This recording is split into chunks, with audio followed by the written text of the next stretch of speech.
దేవుని వాక్యాన్ని కొద్ది మాటలు ధ్యానించుకొని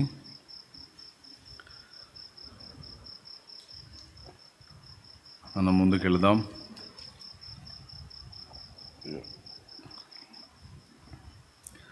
మార్కు సువార్త 1వ అధ్యాయము 35వ వచనం.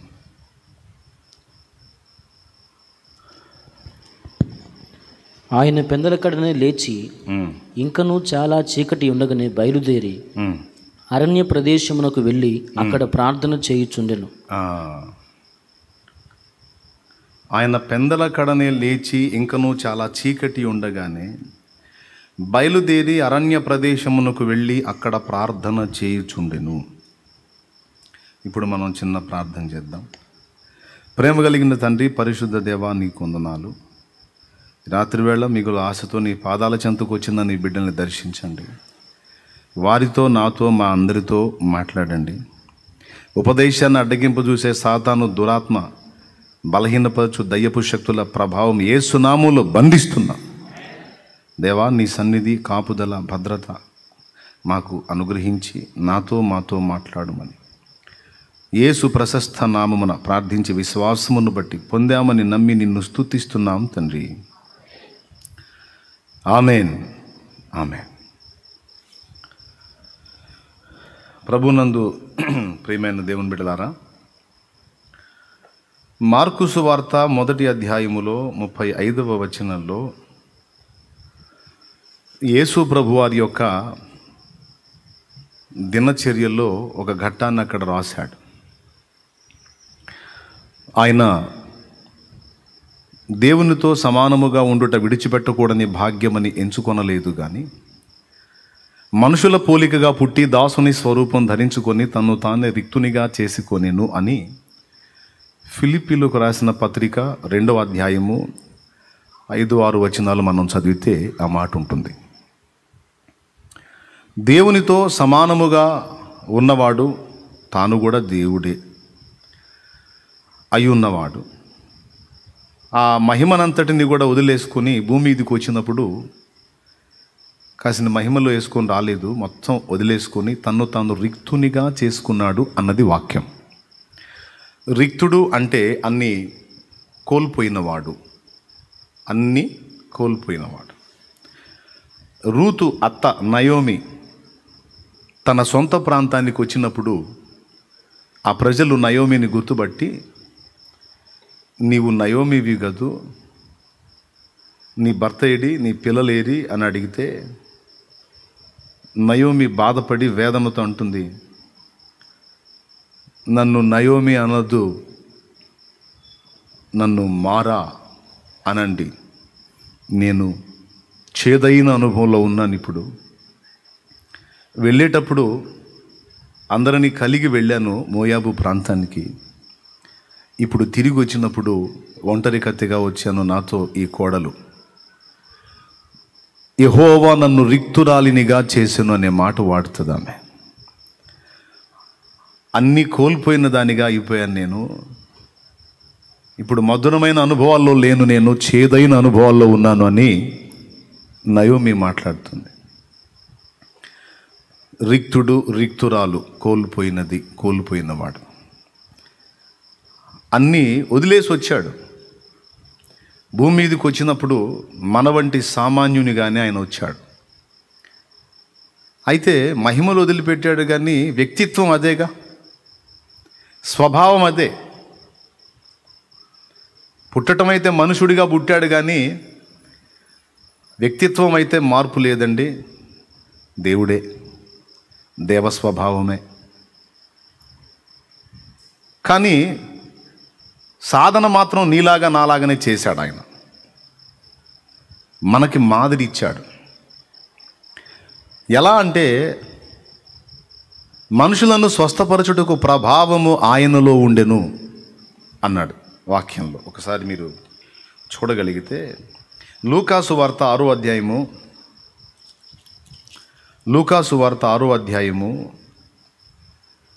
18-19 వచనాలు చదవండి. అపవిత్ర ఆత్మల చేత బాధింపబడిన వారును వచ్చి స్వస్థత నొందిరి. ప్రభావము ఆయనలో నుండి బయలుదేరి అందరినీ స్వస్థపరుచుండెను కనుక జనసమూహమంతయు ఆయనను ముట్టవలెనని యత్నము చేసెను. ప్రభావము ఆయనలో నుండి బయలుదేరి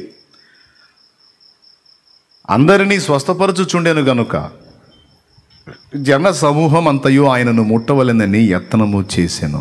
నేను సేవకుల మీటింగ్ జరుగుతుంది రోజు. మరి ఈరోజు ఎంతమంది గ్యాదర్ అయ్యారో నాకు తెలియదు. నేను బోధనా పద్ధతులు వారికి కొంచెం నాకు దేవుడిచ్చినంతలో అవగాహన కల్పిస్తున్నాను. బోధనా పద్ధతులు ఇది అవగాహన వచ్చిన తర్వాత మీకు ఒక శ్రేష్టమైన విషయాన్ని తెలియజేయాలి. తొందరగా వీటిని మీరు అందిపుచ్చుకోండి, తర్వాత నేను అది తెలియజేస్తాను అని చెప్పిన ఆ శ్రేష్టమైన సంగతి ఇదే. యేసు ప్రభు శిష్యులకి బోధను నేర్పలేదు. యేసు ప్రభు శిష్యులకి బోధను నేర్పలేదు, ప్రార్థన నేర్పాడు. బోధ, వాక్య పరిచర్య వారు రెండు విధాలా తెలుసుకున్నారు. ఒకటి, ప్రభువు బోధించినప్పుడు వారు దగ్గరే ఉండి విన్నారు. రెండవది, పెంతెకోస్తు పండుగ నాడు, అపోస్తల కార్యం 2లో పెంతెకోస్తు పండుగ నాడు పరిశుద్ధాత్మ అభిషేకం వారి మీదకి వచ్చినప్పుడు ఆ ఆత్మ వారికి వాక్శక్తి అనుగ్రహించిన కొలది వారు రకరకాల భాషల్లో మాట్లాడి దేవుని మహిమపరిచారు. భాషలలో మాట్లాడి దేవుని మహిమపరచడం మాత్రమే కాదు, ఆ వాక్శక్తి పొందుకున్న సీమోను పేతురు ప్రభువుని గురించి మాట్లాడితే అనేక మంది హృదయములో పొడవబడిన వారై సహోదరులారా మేమేమి చేతుము అన్న ప్రశ్నకు వచ్చారు.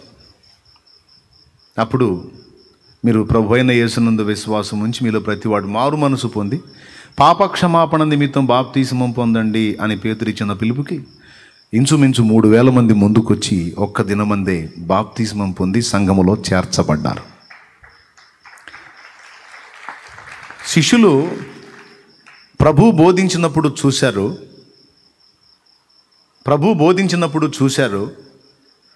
రెండవది, పరిశుద్ధాత్మ శక్తి వారి మీదికి వచ్చినప్పుడు వాక్శక్తి వారికి వచ్చింది. వాక్శక్తి బోధలో 2 రకాలు ఉంటాయి, వాక్చాతుర్యము, వాక్శక్తి. వాక్చాతుర్యంతో బోధ చేస్తేనేమో వినేవాడికి రంజుగా ఉంటుంది, మంచి టైంపాస్ అన్నట్టు ఉంటుంది, టేస్టీలాగా ఉంటుంది. వాక్శక్తితో బోధించినప్పుడు ఏం జరుగుతుంది అంటే హృదయాల్లో కార్యం జరిగిద్ది. సో వాక్చాతుర్యం కాదు, వాక్శక్తి కావాలి. కొరింథీయులకు రాసిన మొదటి పత్రిక 2వ అధ్యాయంలో మనం చూస్తే పౌలు భక్తుడు ఈ మాట అంటాడు, సహోదరులారా నేను మీ వద్దకు వచ్చినప్పుడు వాక్చాతుర్యముతో గాని జ్ఞానాతిశయముతో గాని దేవుని మర్మమును మీకు ప్రకటించుచూ వచ్చిన వాడును కాను.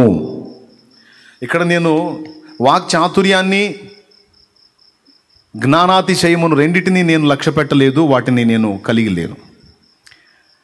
నేను మరి ఎలా ప్రకటించాను అంటే కింద చెప్తాడు, ఒకసారి నెక్స్ట్ వచనం కూడా మీరు చూస్తే, నేను యేసుక్రీస్తు అనగా సిలువ వేయబడిన యేసుక్రీస్తును తప్ప మరి దేనిని మీ మధ్య ఎరగకుందునని నిశ్చయించుకుంటుని, తర్వాత మరియు బలహీనతతోనూ భయముతోనూ ఎంతో వణుకుతోనూ మీ యొద్ద నుంటిని, తర్వాత మీ విశ్వాసము మనుషుల జ్ఞానము ఆధారము చేసుకుని దేవుని శక్తిని ఆధారము చేసుకుని ఉండవలెనని నేను మాట్లాడినను సువార్త ప్రకటించినను జ్ఞానయుక్తమైన తీయని మాటలను వినియోగింపక పరిశుద్ధాత్మయు దేవుని శక్తియు కనపరచు దృష్టాంతమునే వినియోగించింది. అది పరిశుద్ధాత్మయు దేవుని శక్తియు కనపరచు దృష్టాంతములనే వినియోగించి తిని. దేవునికి స్తోత్రం కలుగును గాక. వాక్శక్తి ద్వారా మనం ప్రకటించినప్పుడు పరిశుద్ధాత్మయు దేవుని శక్తియు కనపరచు దృష్టాంతములను వినియోగించగలుగుతాం. అవేంటో పరిశుద్ధాత్మ, దైవశక్తి, ఆ దృష్టాంతాలను మనకు వెల్లడి చేయటం జరుగుతుంది. ఆ ప్రభావంతో కూడిన ఉపదేశం ఏదైతే ఉందో అది అనేక మందిని రక్షణలోనికి నడిపిస్తుంది, అనేక హృదయాలని మారు మనసులోకి నడిపిస్తుంది, పశ్చాత్తాపంలోకి నడిపిస్తుంది, దిద్దుబాటులోకి నడిపిస్తుంది, ఒప్పుకోల్లోకి నడిపిస్తుంది, ఎక్కువ మందిని ప్రభావితం చేయగలుగుతుంది వాక్శక్తి. ఎందుకంటే వాక్శక్తి పొందిన సీమోను పేతురు మాట్లాడినప్పుడు 3,000 మంది హృదయాలు దేవుని తట్టు త్రిప్పబడటం చిన్న మాట, చిన్న సంగత కాదు కదా. కాబట్టి వాక్చాతుర్యం కంటే కూడా వాక్శక్తి గొప్పది. అది హృదయాలను ప్రభు వైపు తిప్పుతుంది.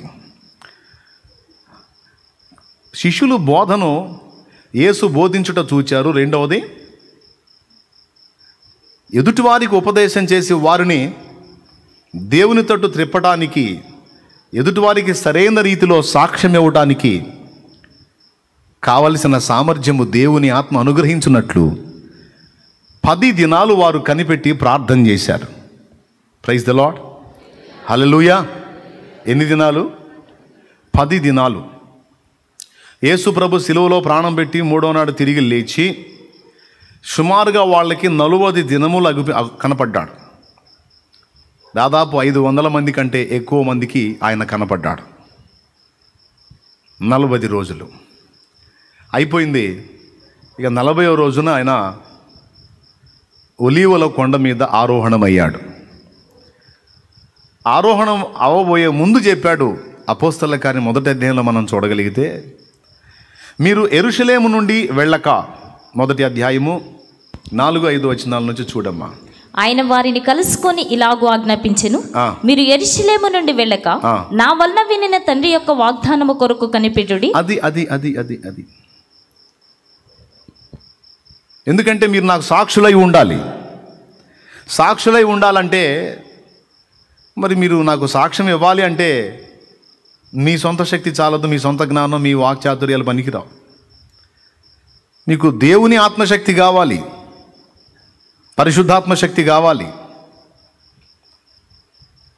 ఆయన అనుగ్రహించేటువంటి కృపావరములు 9 ఈ వాక్య పరిచర్య అనేది కూడా ఒక వరమే. వాక్య పరిచర్య అనేది కూడా ఒక వరం. మీరు కొరింథీయులకు రాసిన 1వ పత్రిక 12వ అధ్యాయము 7వ వచనం నుంచి చూస్తే, అయినను అందరి ప్రయోజనము కొరకు ప్రతివానికి ఆత్మ ప్రత్యక్షత అనుగ్రహింపబడుచున్నది. ఎలాగనగా ఒకనికి ఆత్మ మూలముగా బుద్ధివాక్యమును, మరి ఒకనికి ఆ ఆత్మను అనుసరించిన జ్ఞానవాక్యమును, మరి ఒకనికి ఆ ఆత్మ వలననే విశ్వాసమును, మరి ఒకనికి ఆ ఒక్క ఆత్మ వలననే స్వస్థపరచు వరములను, మరి ఒకనికి అద్భుత కార్యములను చేయు శక్తియు, మరి ఒకనికి ప్రవచన వరమును, మరి ఒకనికి ఆత్మల వివేచనయు, మరి ఒకనికి నానావిధ భాషలను, మరి ఒకనికి భాషల అర్థము చెప్పు శక్తియు అనుగ్రహింపబడి ఉన్నవి. దేవునికి స్తోత్రం. ఆత్మ వలననే అనుగ్రహించబడి ఉన్నాయి. ఈ ఆత్మ వలన అనుగ్రహించబడినటువంటి వరములలో వాక్య ప్రకటన, బుద్ధి వాక్యం కావచ్చు, జ్ఞానవాక్యం కావచ్చు, వాక్య పరిచర్య చేయడానికి కావలసిన శక్తి కూడా పరిశుద్ధాత్మే అనుగ్రహిస్తాడట. మన స్వీయ సాధన కొంతవరకే ప్రయోజనకరం, కొంత అవగాహన కోసమే. తమ్ముళ్ళు, వాక్యాన్ని సిద్ధపడుతున్న వాళ్ళు వచ్చారో రాలేదో మహారాజులు, వాళ్ళు ఒకవేళ మిస్ అయితే ఈ ఇప్పుడు చెప్పేటువంటి లైవ్ వాళ్ళకి అందేటట్టు చూడండి, చాలా ఉపయోగపడుతుంది.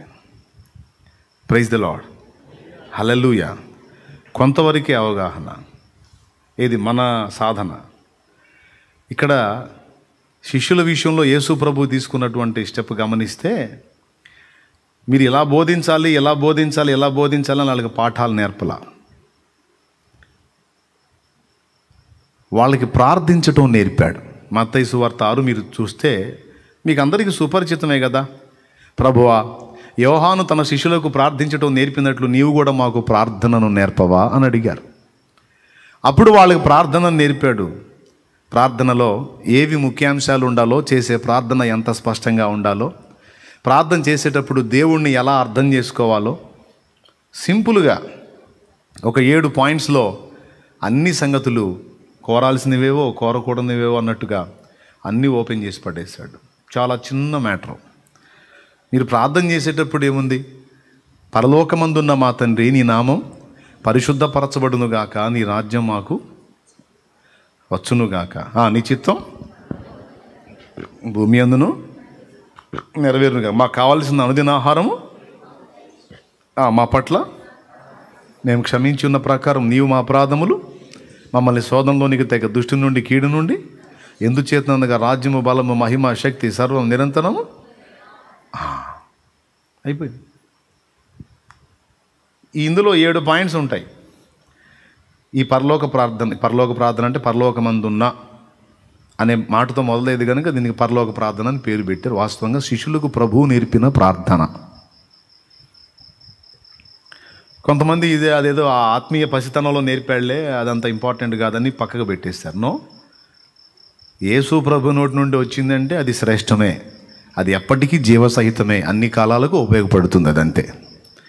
సో పరలోక ప్రార్థనలో ఆరంభంలో ఏం చెప్పాడు? పరలోకమందున్న మా తండ్రి, అంటే దేవుడు మీ నాన్న అని గుర్తుపెట్టుకోండి అన్నాడు.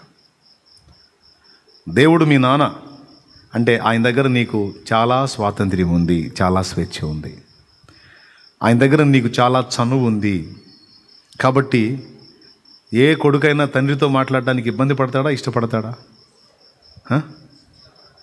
పెరిగి పెద్దవాడైన కొడుకైతే వాడి బిజీని బట్టి పెద్దగా పట్టించుకోడేమో, కానీ బాలుడుగా ఉంటే ఎప్పుడూ తండ్రితోనే మాట్లాడాలని ఆశపడతాడు, తండ్రితో తిరగాలి, తండ్రితో నడవాలి. కొంతమంది పిల్లలు అయితే తండ్రి వెళ్తుంటే ఏం ఏడుస్తారు, కేకలు పెట్టి మరి మొత్తుకుంటారు. ఈయన బండి తిప్పుకొని రావాలి, ఎక్కించుకొని పోవాలి, తిప్పాలి, మళ్ళీ తెచ్చి వదిలిపెట్టాలి, ఆయన ఏడుస్తూనే ఉంటాడు. తండ్రిని ప్రేమించేటువంటి బిడ్డకి తండ్రితో మాట్లాడటం ఒక ఇష్టమైన కార్యం. ప్రార్థన చేసేవాడికి కూడా ప్రార్థన ఇబ్బందికరమైన కార్యం. కొంచెం ప్రార్థన అంటే కొంచెం ఇబ్బందికరంగా ఉంది అంటే ఆ వ్యక్తిని మనం గుర్తుపట్టవచ్చు. ఫస్ట్ అతడు దేవుణ్ణి ప్రేమించట్లేదు. దేవుణ్ణి ప్రేమిస్తే, దేవుణ్ణి ఇష్టపడితే, దేవుని విలువను గుర్తిస్తే, దేవుని సాహచర్యంలో ఉన్న మాధుర్యాన్ని గుర్తుపట్టగలిగితే ప్రార్థన మనకు ఒక ఇష్టమైన కార్యం, ముఖ్యమైన కార్యం. అంతకు మించిన విలువైన కార్యం మరొకటి లేదు, అంతే.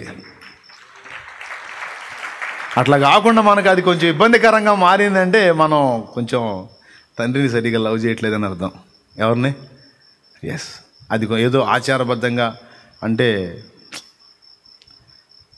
దేవుణ్ణి మనం ప్రేమించినట్లయితే ఎప్పుడెప్పుడు అవకాశం దొరికిద్దా ఆయనతో మాట్లాడుకుందామని లాగుద్ది మనసు. అందుకని ప్రభు ఏం చూపిస్తున్నాడంటే దేవుణ్ణి దేవుడుగా చూపించకుండా ఆయన మీ నాన్న అని చూపిస్తున్నాడు. దేవుణ్ణి ఒక దేవుడుగానే నువ్వు అట్లా హద్దు పెట్టుకుంటే ఆచారమే మిగులుద్ది నాయన. ఇక్కడ ఆచారం కంటే మించి నువ్వు ఇంకా అనుబంధం ఏర్పరచుకోవడానికి ఇదిగో చెప్తున్నాను, దేవుడు మీ నాన్న. మళ్ళీ మళ్ళీ మళ్ళీ మళ్ళీ ఈ మాట మన హృదయంలో నింపుకోవాలి. ఆయన మన తండ్రి, ఆయన మన నాన్న. ఫ్యాషన్ పిలుపులు, డాడీ అని రకరకాలు. ఇప్పుడు వాళ్ళకి అది ఫ్యాషన్ కాదు, మావులే. సో డాడీ అనే వాళ్ళకి మీ డాడీ ఆయన అని దేవుని దగ్గర మనకున్న స్థానం ఏంటో, మన విషయంలో దేవుడు ఏమై ఉన్నాడో ఆ ఒక్క మాటలో చెప్పేశాడు. పరలోకమందున్న మా తండ్రి, మా నాన్న అని ఏం కోరాలి? నీ నామం పరిశుద్ధపరచబడాలి, నీ రాజ్యం నాకు రావాలి.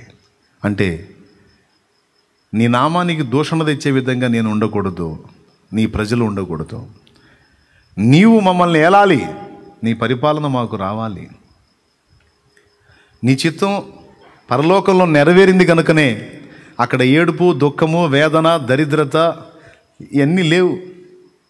కంప్లీట్గా అక్కడ నీ చిత్తం నెరవేరుతున్నందున అది పరలోకం మహామహిమతో ఉంది. ఈ భూమి కూడా అలా మార్పు చెందాలంటే ఇక్కడ కూడా మా బ్రతుకుల్లో నీ చిత్తమే నెరవేరాలి. అప్పుడు భూమిలోనే మేమున్న దివిలో ఉన్న ఆనందాన్ని మా జీవితాల్లో అనుభవించగలుగుతాం తండ్రి. హల్లెలూయా. పరలోకంలో ఆయన చిత్తం నెరవేరుతుంది కనుక అక్కడ ఏడుపు, దుఃఖం, ఆవేదన, ఆక్రందన, అంగలార్పులు ఉన్నాయా? అక్కడ ఆనందకరమైన అనుభవాలు కదా. కానీ భూమి మీద దుఃఖం, ఏడుపు, ఘోరమైన పరిస్థితులు అన్నీ ఉన్నాయి. కారణం ఏంటో తెలుసా? ఇక్కడ గవర్నమెంట్ దేవుడిది కాదు, ఇద్దరిది. ఒకటి సైతాన్ది, రెండు మందే. ఎవరి బతుకుల్లో వాళ్ళదే గవర్నమెంటు, ఎవరి జీవితాలకు వాళ్ళే రాజులు. సైతానన్నా రాజు అయి ఉంటాడు, లేకపోతే ఎవడి కోడన్నా రాజు అయి ఉంటాడు.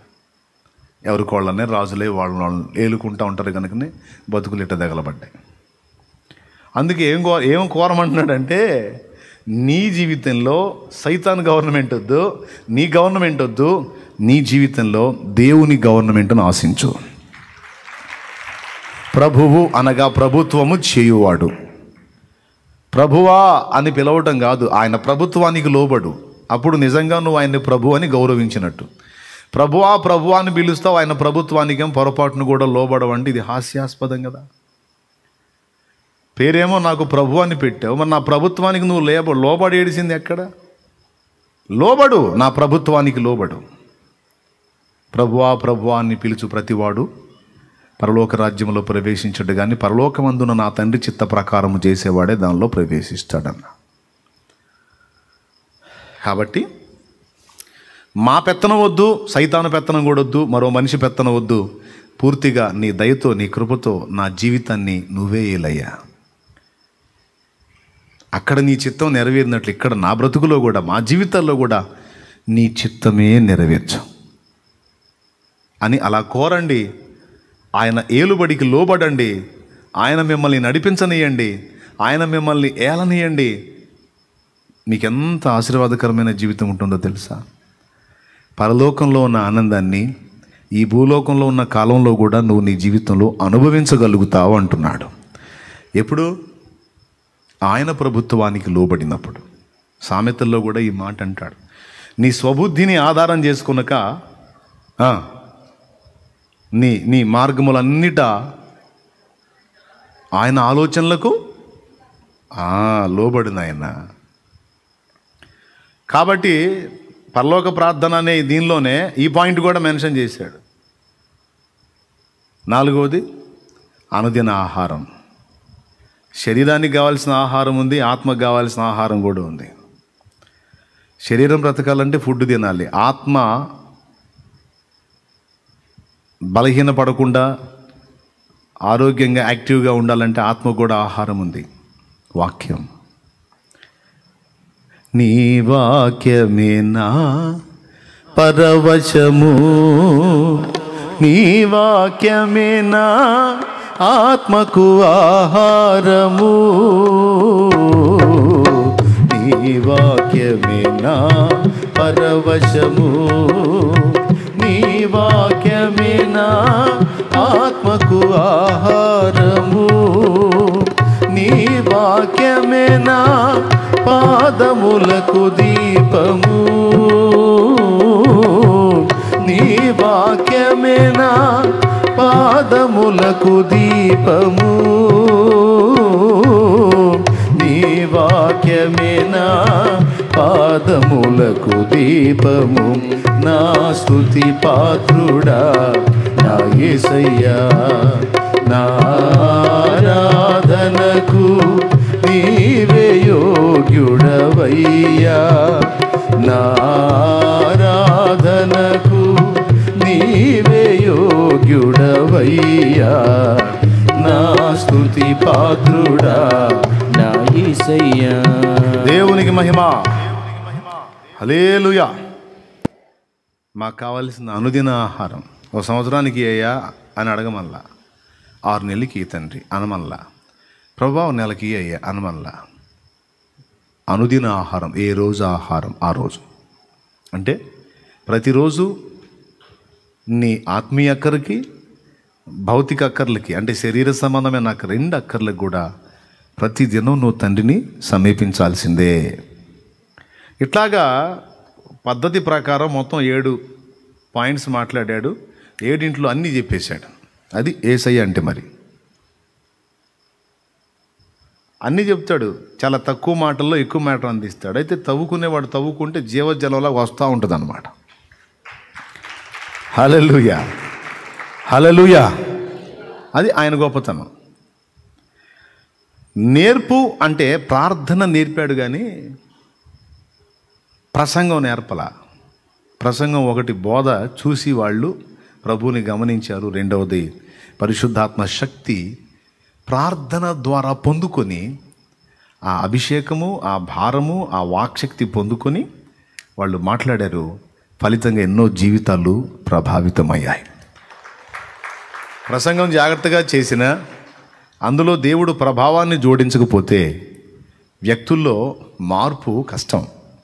అందుకే ఇది ఇంకా ముఖ్యమైన సంగతి. ఇప్పుడు నేను చెప్పగోరిన విషయం ఏంటంటే, అక్కడి నుంచి వచ్చేటప్పుడు కాసిన మహిమలు వేసుకునే రాలేదు, కానీ తను తాను రిక్తునిగా చేసుకున్నాడు, సామాన్యుడిగా వచ్చాడు. వచ్చి ప్రభు చేసిన కార్యాలన్నీ కూడా ఏ ప్రభావంతో అయితే చేశాడో ఆ ప్రభావం అంతా కూడా ఆయన ప్రార్థనలోనే పొందుకున్నాడు. యేసు ప్రభు వారికి ప్రార్థన తప్పనిసరి అయితే, ప్రార్థన ప్రాముఖ్యమైందైతే, మరి నీకు నాకు?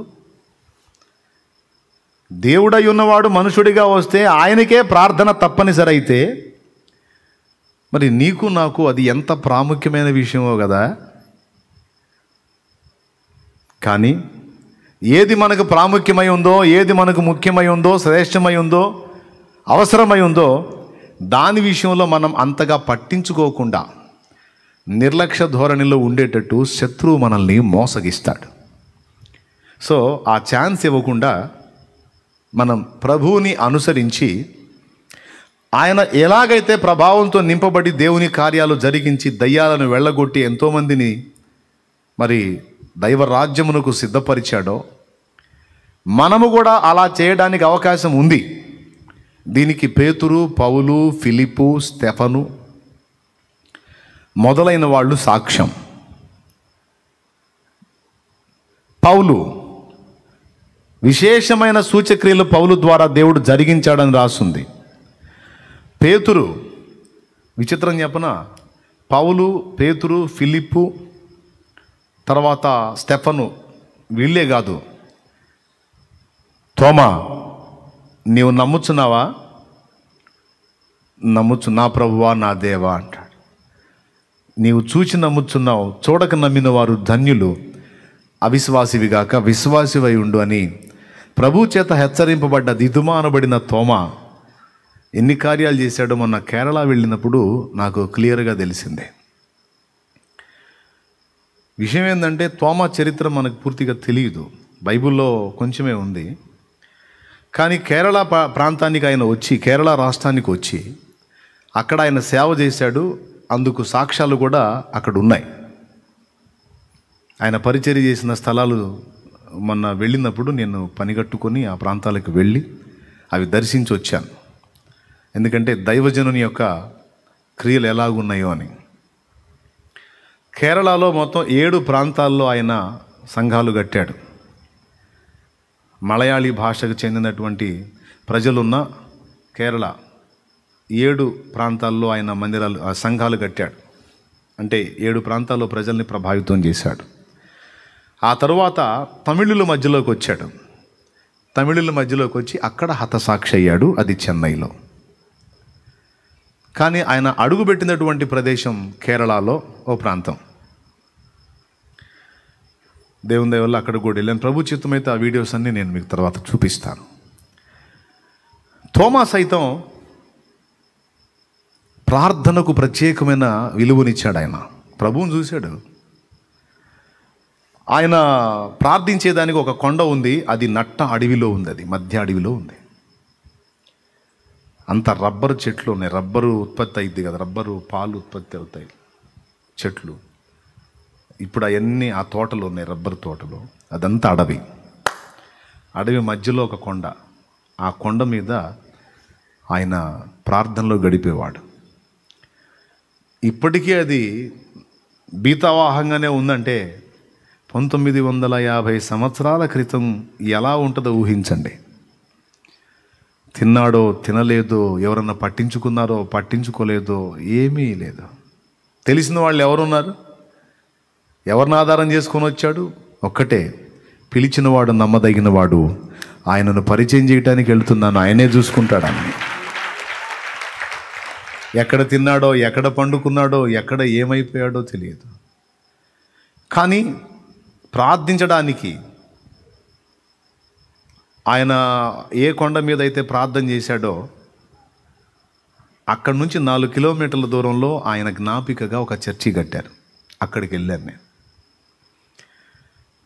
అంటే ఆయన సైతం ఏకాంత ప్రార్థనకు ప్రత్యేకమైన శ్రద్ధ నిలిపాడు. మీరు గమనించాలి, దేవుని చేత బలంగా వాడబడిన స్త్రీలైనా పురుషులైనా చెప్పేదేముంది, వాళ్ళు ప్రత్యేకంగా ఏకాంత ప్రార్థనా పరులై ఉన్నారు. దేవుణ్ణి ఏకాంతంగా కలుసుకొని దేవుని శక్తితో నింపబడి దేవుని నడిపింపు పొందుకొని దేవుని కొరకు గొప్ప కార్యాలు సాధించారు. దేవుని గురించి ఒట్టి మాటల్ని మాత్రమే గాక దేవుని శక్తిని లోకానికి కనపరిచిన వ్యక్తులుగా వారు ఉన్నారు. తోమా చేసిన కార్యాలను గురించి అక్కడ వ్రాత మూలకంగా అంటే ఆర్ట్ రూపంలో కూడా వేసి ఉన్నాయి కొన్ని. మలయాళీ భాష మనకి ఏమర్థమైంది వాళ్ళ గ్రంథాలు. అక్కడున్న ఆర్టులను చూసి నేను అక్కడ దైవజనులను అడిగితే వారు చెప్పారన్నమాట. తోమా గారు ద్వారా దేవుడు జరిగించిన సూచక్రియలు ఇవి. ఆయన సువార్త ప్రకటిస్తుంటాడు ఒక చోట. కొంతమంది ఆగతాయిలు ఒక మగ ఏనుగుని మద గజాన్ని ఆయన మీదికి ఊసిగొలుపుతారు. ఉరుకుతా వస్తుంది. దాని గురించి అక్కడున్న స్థానికులకు తెలుసు. ఎటోళ్ళటు చెల్లా చెదురుగా పారిపోతారు ప్రక్కకి. తోమా నిలబడి ఉంటాడు. అది మహా స్పీడ్తో వస్తూ ఉంటుంది ఆయన్ని చంపేయటానికి. ఆయన సమీపంలో వచ్చినప్పుడు ప్రభు నామంలో దాన్ని గద్దిస్తాడు ఆయన. ఎప్పుడైతే ప్రభు నామంలో దాన్ని గద్దించాడో వెంటనే అది మోకాళ్ళేస్తుంది. అక్కడ ప్రచండ రౌద్రంతో వచ్చేటువంటి ఆ ఏనుగు ఈయన గద్దింపు విని అలాగ మోకాళ్ళేస్తుంది.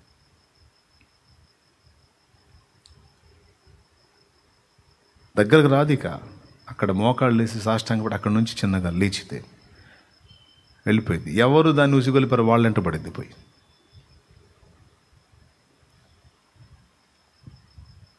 ఆ ఏనుగు సంగతి వాళ్ళందరికీ తెలుసు. కానీ అది ఆయన ముందు సాష్టాంగపడి వెళ్ళటం మరి అక్కడ ప్రజలకి ఆశ్చర్యమా కాదా? మీరు కేరళ ప్రాంతం వెళ్ళి చూస్తే చాలా ప్రాంతాల్లో చర్చిలే కనపడతాయి.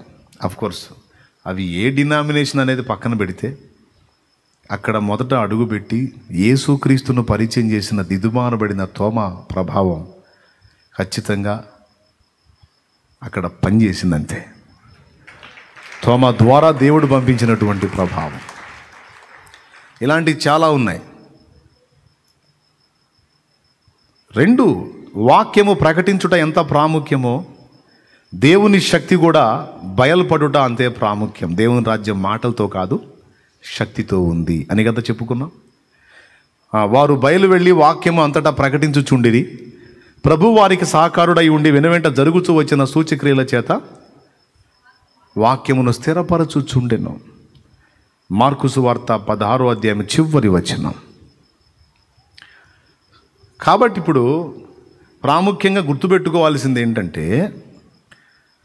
ప్రసంగాన్ని మంచిగా వాళ్ళు అనేకులు విశ్వసించులాగున బోధించారంట, తేటగా బోధించారంట. అపోస్తలుల కార్యాల్లో ఉంది, వారు తేటగా బోధించినందున అనేకులు విశ్వసించిరి అని. అంటే విశ్వసించులాగున బోధించారు అని. సో బోధలో తేటదనం అవసరం, క్లారిటీ ఉండాలి, స్పష్టత ఉండాలి, తప్పులేదు. దాని విషయంలో కొంచెం దృష్టి పెట్టాల్సిందే. కానీ దానికి దేవుడు తన శక్తిని జోడించకపోతే మన ఉపదేశం నిస్తేజం, నిస్సారం. దానికి వాక్శక్తి, దేవుడిచ్చే వాక్శక్తి తోడవ్వాలి. అందుకే ప్రభు ఏం చెప్పాడంటే, మీరు మంచిగా కొద్ది రోజులు ఇక్కడ ఉండి బాగా ప్రసంగం, బాగా ట్రైనింగ్ పొంది బాగా మంచిగా మాటలు చెప్పడం నేర్చుకొని పోండి. అలా నా శక్తిని, నేను వాగ్దానం చేసినటువంటి శక్తిని పంపిస్తాను, ఆ శక్తి పొందినట్లు మీరు కనిపెట్టి ఉండండి అన్నాడు. అంటే కనిపెట్టి ప్రార్థన చేయండి. ఎప్పుడు చెప్పాడు? ఆరోహణం అయ్యేటప్పుడు చెప్పాడు, 40వ రోజు. అక్కడి నుంచి వాళ్ళు యెరూషలేముకు వచ్చి 10 దినాలు వారు అంతా కలిసి దేవునితో గడిపారు. ఎన్ని రోజులు? 10 దినాలు. 10వ రోజు పెంతెకోస్తు పండుగ నాడు తెల్లవారుజామున బలముగా వీచిన గాలి వంటి శబ్దం, ఒక ధ్వని వచ్చేసింది. ఆ ప్రాంతం మొత్తానికి ఆ సౌండ్ వినబడింది. ఏం జరిగింది అని మొత్తం లేచి పరిగెత్తారు ఆ శబ్దం వచ్చిన ప్రదేశానికి. ఎక్కడొచ్చిందంటే వీళ్ళందరూ కలిసి ఎక్కడ ప్రార్థిస్తున్నారో అక్కడొచ్చింది ఆ శబ్దం. ఆ శబ్దం కూడా ఇవ్వకుండా సైలెంట్గా పరిశుద్ధాత్మ కుమ్మరింపు అనేది జరగవచ్చు. కానీ శబ్దం వచ్చింది అక్కడ. ఎందుకు వచ్చిందో తెలుసా? సౌండ్ రాకపోతే సరౌండ్స్లో ఉన్నవాళ్ళు అక్కడికి రారు. సో దేవుని పరిశుద్ధాత్మ కార్యం స్టార్ట్ అయింది. వస్తానే ఆయన అభిషేకం, ఆయన శక్తి, పరిశుద్ధాత్మ దిగుతానే ఒక సౌండ్ ఇచ్చాడు. అంతే, చచ్చినట్టు మొత్తం పరిగెత్తుకుని వాళ్ళు ఉన్న దగ్గరికి వచ్చారు. వచ్చిన తరువాత ఆత్మ వారికి, ఎవరైతే ఈ 10 దినాలు కనిపెట్టి ప్రార్థిస్తున్నారో, దేవుని శక్తి కొరకు కనిపెట్టుకొని కాచుకున్నారో, వారి మీదికి పరిశుద్ధాత్మ దిగి వచ్చినప్పుడు ఆయన వారికి వాక్శక్తి అనుగ్రహించాడట. ఆ వాక్శక్తి వారు పొందిన కొలది అనేక భాషలలో, అక్కడ ఉన్నటువంటి రకరకాల దేశాల నుంచి వచ్చిన ప్రజల భాషల్లో, వారి స్వభాషల్లో వీళ్ళు యెరూషలేము ప్రాంత వాసులు ఒక్క భాషనే ఎరిగిన వారు మాట్లాడుతుంటే అన్ని భాషల్ని, ఇక్కడి స్థానికులు కదా, వీళ్ళకి ఈ భాష తప్ప మన భాషలు తెలియదు కదా, కానీ వీళ్ళు మన స్వదేశాలకు సంబంధించిన భాషల్లో మాట్లాడుతున్నారు, దేవుని మహింపరుస్తున్నారు. ఇదేమి అని విభ్రాంతి నొంది ఆశ్చర్యపోయి ఆ కార్యాన్ని చూశారు. ఆ తరువాత పేతురు ప్రసంగంలో దేవుడు అనుగ్రహించిన వాక్శక్తి వెరసి 3000 జీవితాల్లో విప్లవాత్మకమైన మార్పు. హల్లెలూయా, గట్టిగా చెప్పాలి. సో ఇప్పుడు మనం గుర్తించాల్సింది ఏంటంటే, ప్రభావము యేసులో నుండి బయలు వెళ్ళి అనేకులను స్వస్థపరచుచుండెను. అలాగే పౌలులో కూడా దేవుని ప్రభావం ఉంది. పౌలు చేతి గుడ్డలైన నడికట్టులైన రోగుల మీద వేసినప్పుడు వారు స్వస్థత నొందిరి. పేతురు నడుస్తూ వెళ్తుంటే ఆయన నీడ పడితే చాలని, ఆయన నీడ ఎటు పడిద్దో అని నడుస్తూ ఉంటే ఆయన నీడ కోసం ప్రజలు పేషెంట్స్ని ఆ బెడ్ల మీద, ఆ మంచాల మీద ఆయన నీడ పడేటట్లుగా ఉంచటం కూడా లేఖనంలో రాయబడి ఉంది.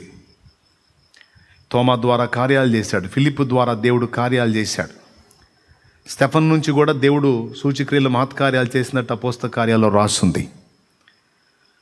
ఇవన్నీ గమనిస్తే యేసు ప్రభు ఒక్కడే కాదు, ఆయనను సరిగ్గా గమనించినటువంటి అపోస్తలులు కూడా మానవాతీతమైనటువంటి కార్యాలను దైవశక్తి ద్వారా జరిగించినట్టు మనకు లేఖనం స్పష్టంగా సాక్ష్యమిస్తుంది.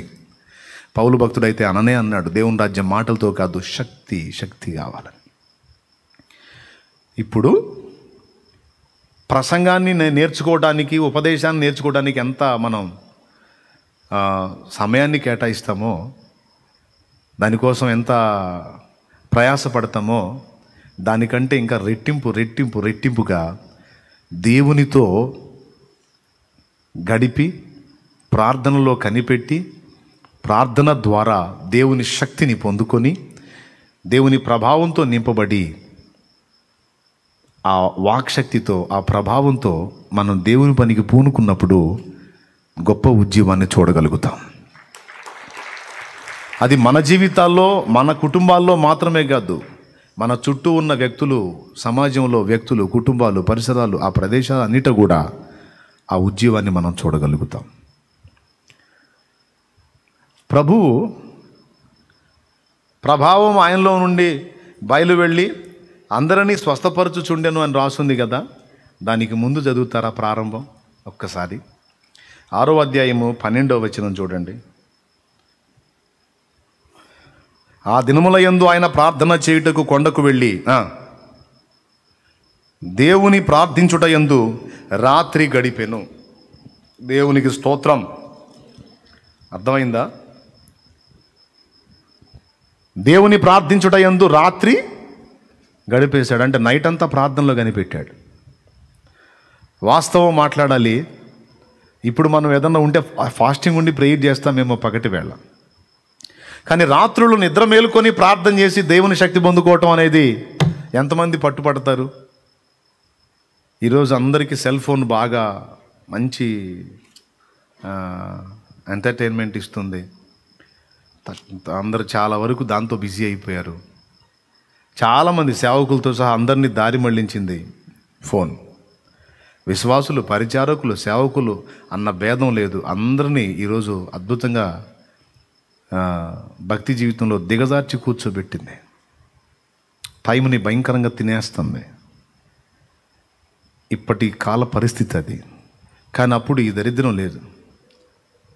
అప్పుడు పరిస్థితులు అనుకూలంగా ఉన్నాయి. ఈ అదనపు ఆకర్షణలు లేవు. ఉంటే వేరే రకంగా ఉన్నాయి. కానీ ఇప్పుడు నిజంగా ఇప్పటి దినాల్లో నిజంగా అప్పటి భక్తిని సాధన చేస్తే వాళ్ళకంటే కూడా ఎక్కువ బహుమానాన్ని దేవుడు మనకి ఇస్తాడు.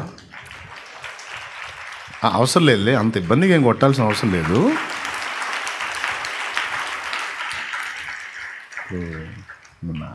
అది ముఖ్యం కాదు. ముందు నేను చెప్పే పాయింట్ మీరు సీరియస్గా తీసుకోండి, సంతోషపడతాను. Praise the lord. హల్లెలూయా. మనకు ముందు తరాల్లో భక్తులు కూడా ఇదే భక్తి సాధన చేశారు. ఫలితంగానే వాళ్ళు గొప్ప ఉద్యమాన్ని చూడగలిగారు, అనేకులకు చూపించగలిగారు. కానీ ఇప్పటి తరంలో మాత్రం అది కొరబడింది. దాని విలువను గుర్తెరిగి అది ఖచ్చితంగా సాధన చేయాలి. స్త్రీలు, పురుషులు అందరూ సాధన చేయాలి. దేవుని ప్రభావాన్ని లోకానికి చూపటానికి మనం ప్రయత్నించాలంటే ముందు ఆ ప్రభావంతో నింపబడాలిగా. నింపబడాలా లేదా? దానికి మనం టైం కేటాయించాలిగా. దాని విషయంలో మనం సీరియస్గా ఉండాలి కదా. చిన్న విషయం చెబుతా. లోకస్తులు చూడండి మీరు.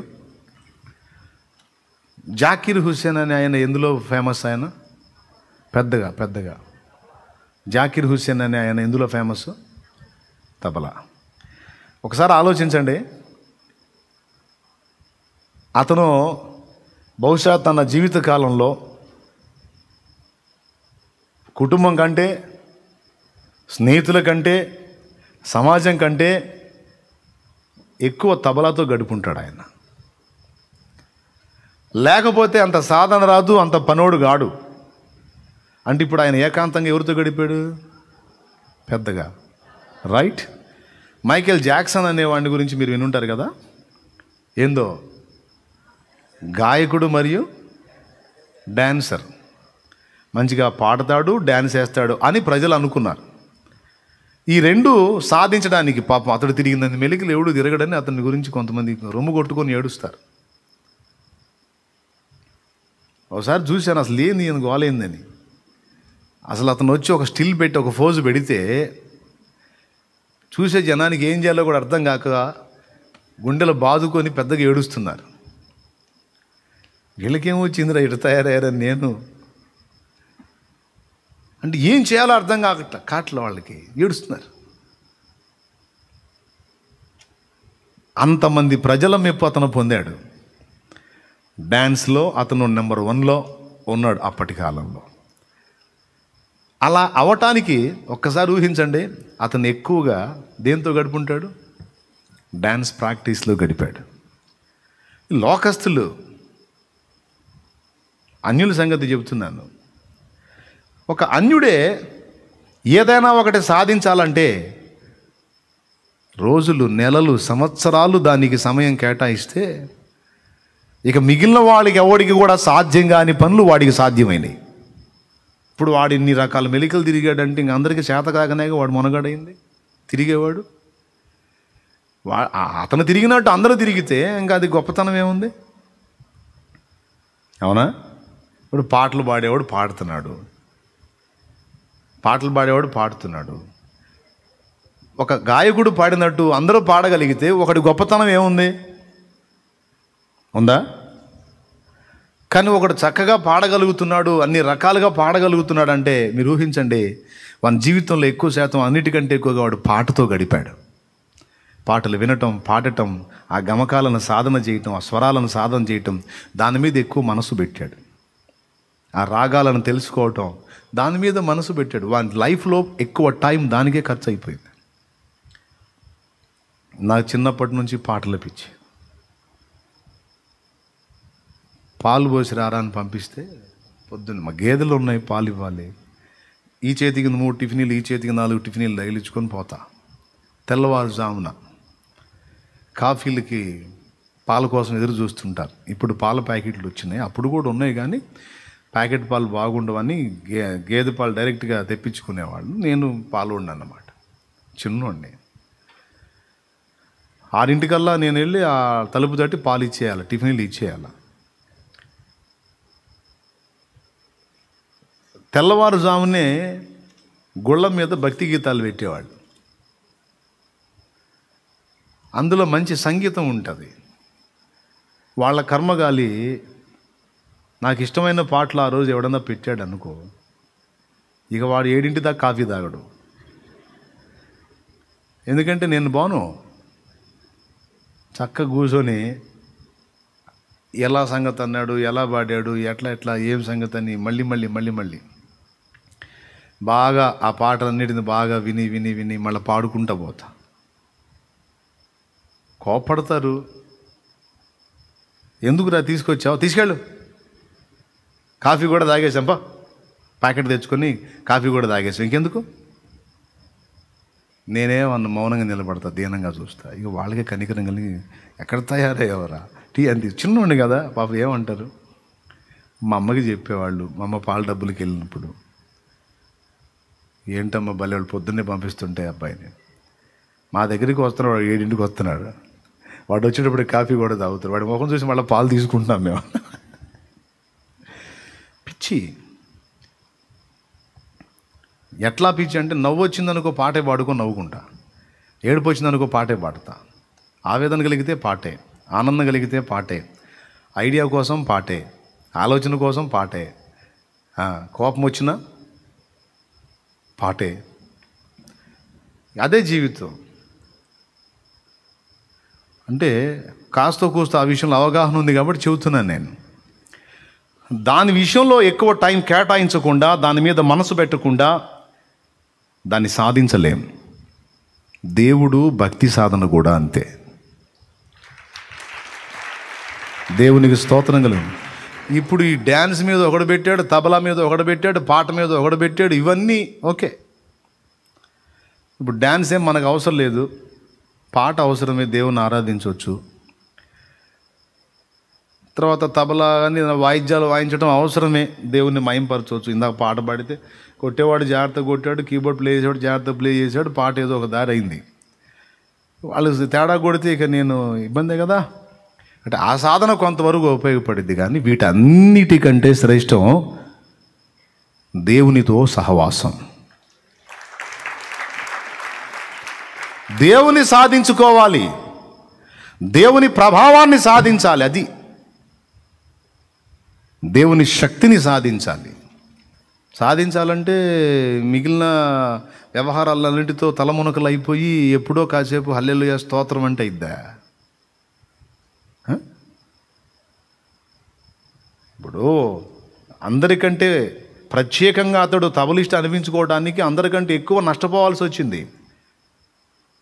స్నేహితుల్ని పక్కన పెట్టాల్సి వచ్చింది, బంధువుల్ని పక్కన పెట్టాల్సి వచ్చింది, సొంత కుటుంబాన్ని కూడా పక్కన పెట్టి దాన్ని కేటాయిస్తే అతను మంచి పనోడు, జాకిర్ హుసేన్ అంటే భలే తబలా కొడతాడరా అనిపించింది. ఇప్పుడు ఆయన ఎంత తబలా కొట్టినా పాపం ఆయన యేసుప్రభుని ఎరగడు కాబట్టి ఆయన ఎంత కొట్టినా కొట్టితే. యేసుప్రభుని ఎరిగినోడన్న అయితే చర్చిలో పాటల కన్నా కొట్టాడంటే ఏదన్నా రేపు గిఫ్ట్ ఉంటుంది. పాపం ఏం చేయలేకపోయినా తబలా అన్న కొట్టాడు, పాపం బిడ్డ చేతులు కష్టం చేశాడు, రా నాయన గిఫ్ట్ తీసుకో అంటాడు. ఇప్పుడు ఆయన గిఫ్ట్ ఎవరు ఇచ్చారు? విన్న జనం ఇచ్చారు, చూసేవాళ్ళు ఇచ్చారు. జనాలతో పాటు ఆ గొప్పతనం కూడా పోతుంది. కానీ ఇక్కడ మనం ఏదో అల్పకాల సంబంధమైంది, ఇహ జీవితానికి సంబంధించింది కాదు. ఇహమందు పరమందు కూడా మనకు ప్రయోజనకారి అయినటువంటి దైవభక్తి సాధన. దేవుని ప్రేమించుట, దేవునితో ఉండుట, దేవునితో గడుపుట. మీరు మత్తయి, మార్కు, లూకా, యోహాను 4 సువార్తలు అబ్జర్వ్ చేయండి. యేసు ప్రభు యొక్క ప్రార్థనా జీవితాన్ని గురించి చాలా చోట్ల ప్రస్తావించబడింది. ఎంత ప్రాముఖ్యమైతే అన్ని పర్యాయాలు ఆయన రాశాడు ఆయన గురించి. ఇక్కడ ప్రభావం ఆయనలో నుండి బయలుదేరి రోగులనందరినీ స్వస్థపరచుచున్నది అన్న కాడ 12వ వచనంలో ఏమన్నాడో తెలుసా? 12వ వచనంలో ఏమన్నాడు ఆయన? ఆ దినముల యందు ఆయన ప్రార్థన చేయుటకు కొండకు వెళ్ళి దేవుని ప్రార్థించుట యందు 5వ అధ్యాయం 16వ వచనంలో కూడా మీరు చూస్తే లూకాసు వార్త 15వ వచనం నుంచి అయితే ఆయనను గూర్చిన సమాచారం మరి ఎక్కువగా వ్యాపించెను. బహుజన సమూహములు ఆయన మాట వినుటకును తమ రోగములను కుదుర్చుకొనుటకును కూడి వచ్చుచుండెను. అది జన సమూహాలు 2 కారణాల చేత వస్తున్నారు. ఆయన దగ్గరికే వస్తున్నారు. 2 కారణాల చేత. ఒకటి ఆయన మాట వినడానికి, రెండవది తమ రోగములను కుదుర్చుకొనుట. అది మాట ఎందుకు అంటే మాటలో వాక్శక్తి ఉంది, దేవుని జీవం ఉంది, అధికారం ఉంది. రెండవది రోగములను కుదర్చగలిగేటువంటి ప్రభావము యేసులో ఉంది. ఈ 2 ఎక్కడొచ్చినాయి కొంచెం చదివితే ఆ తర్వాత చదివితే అర్థమైద్ది.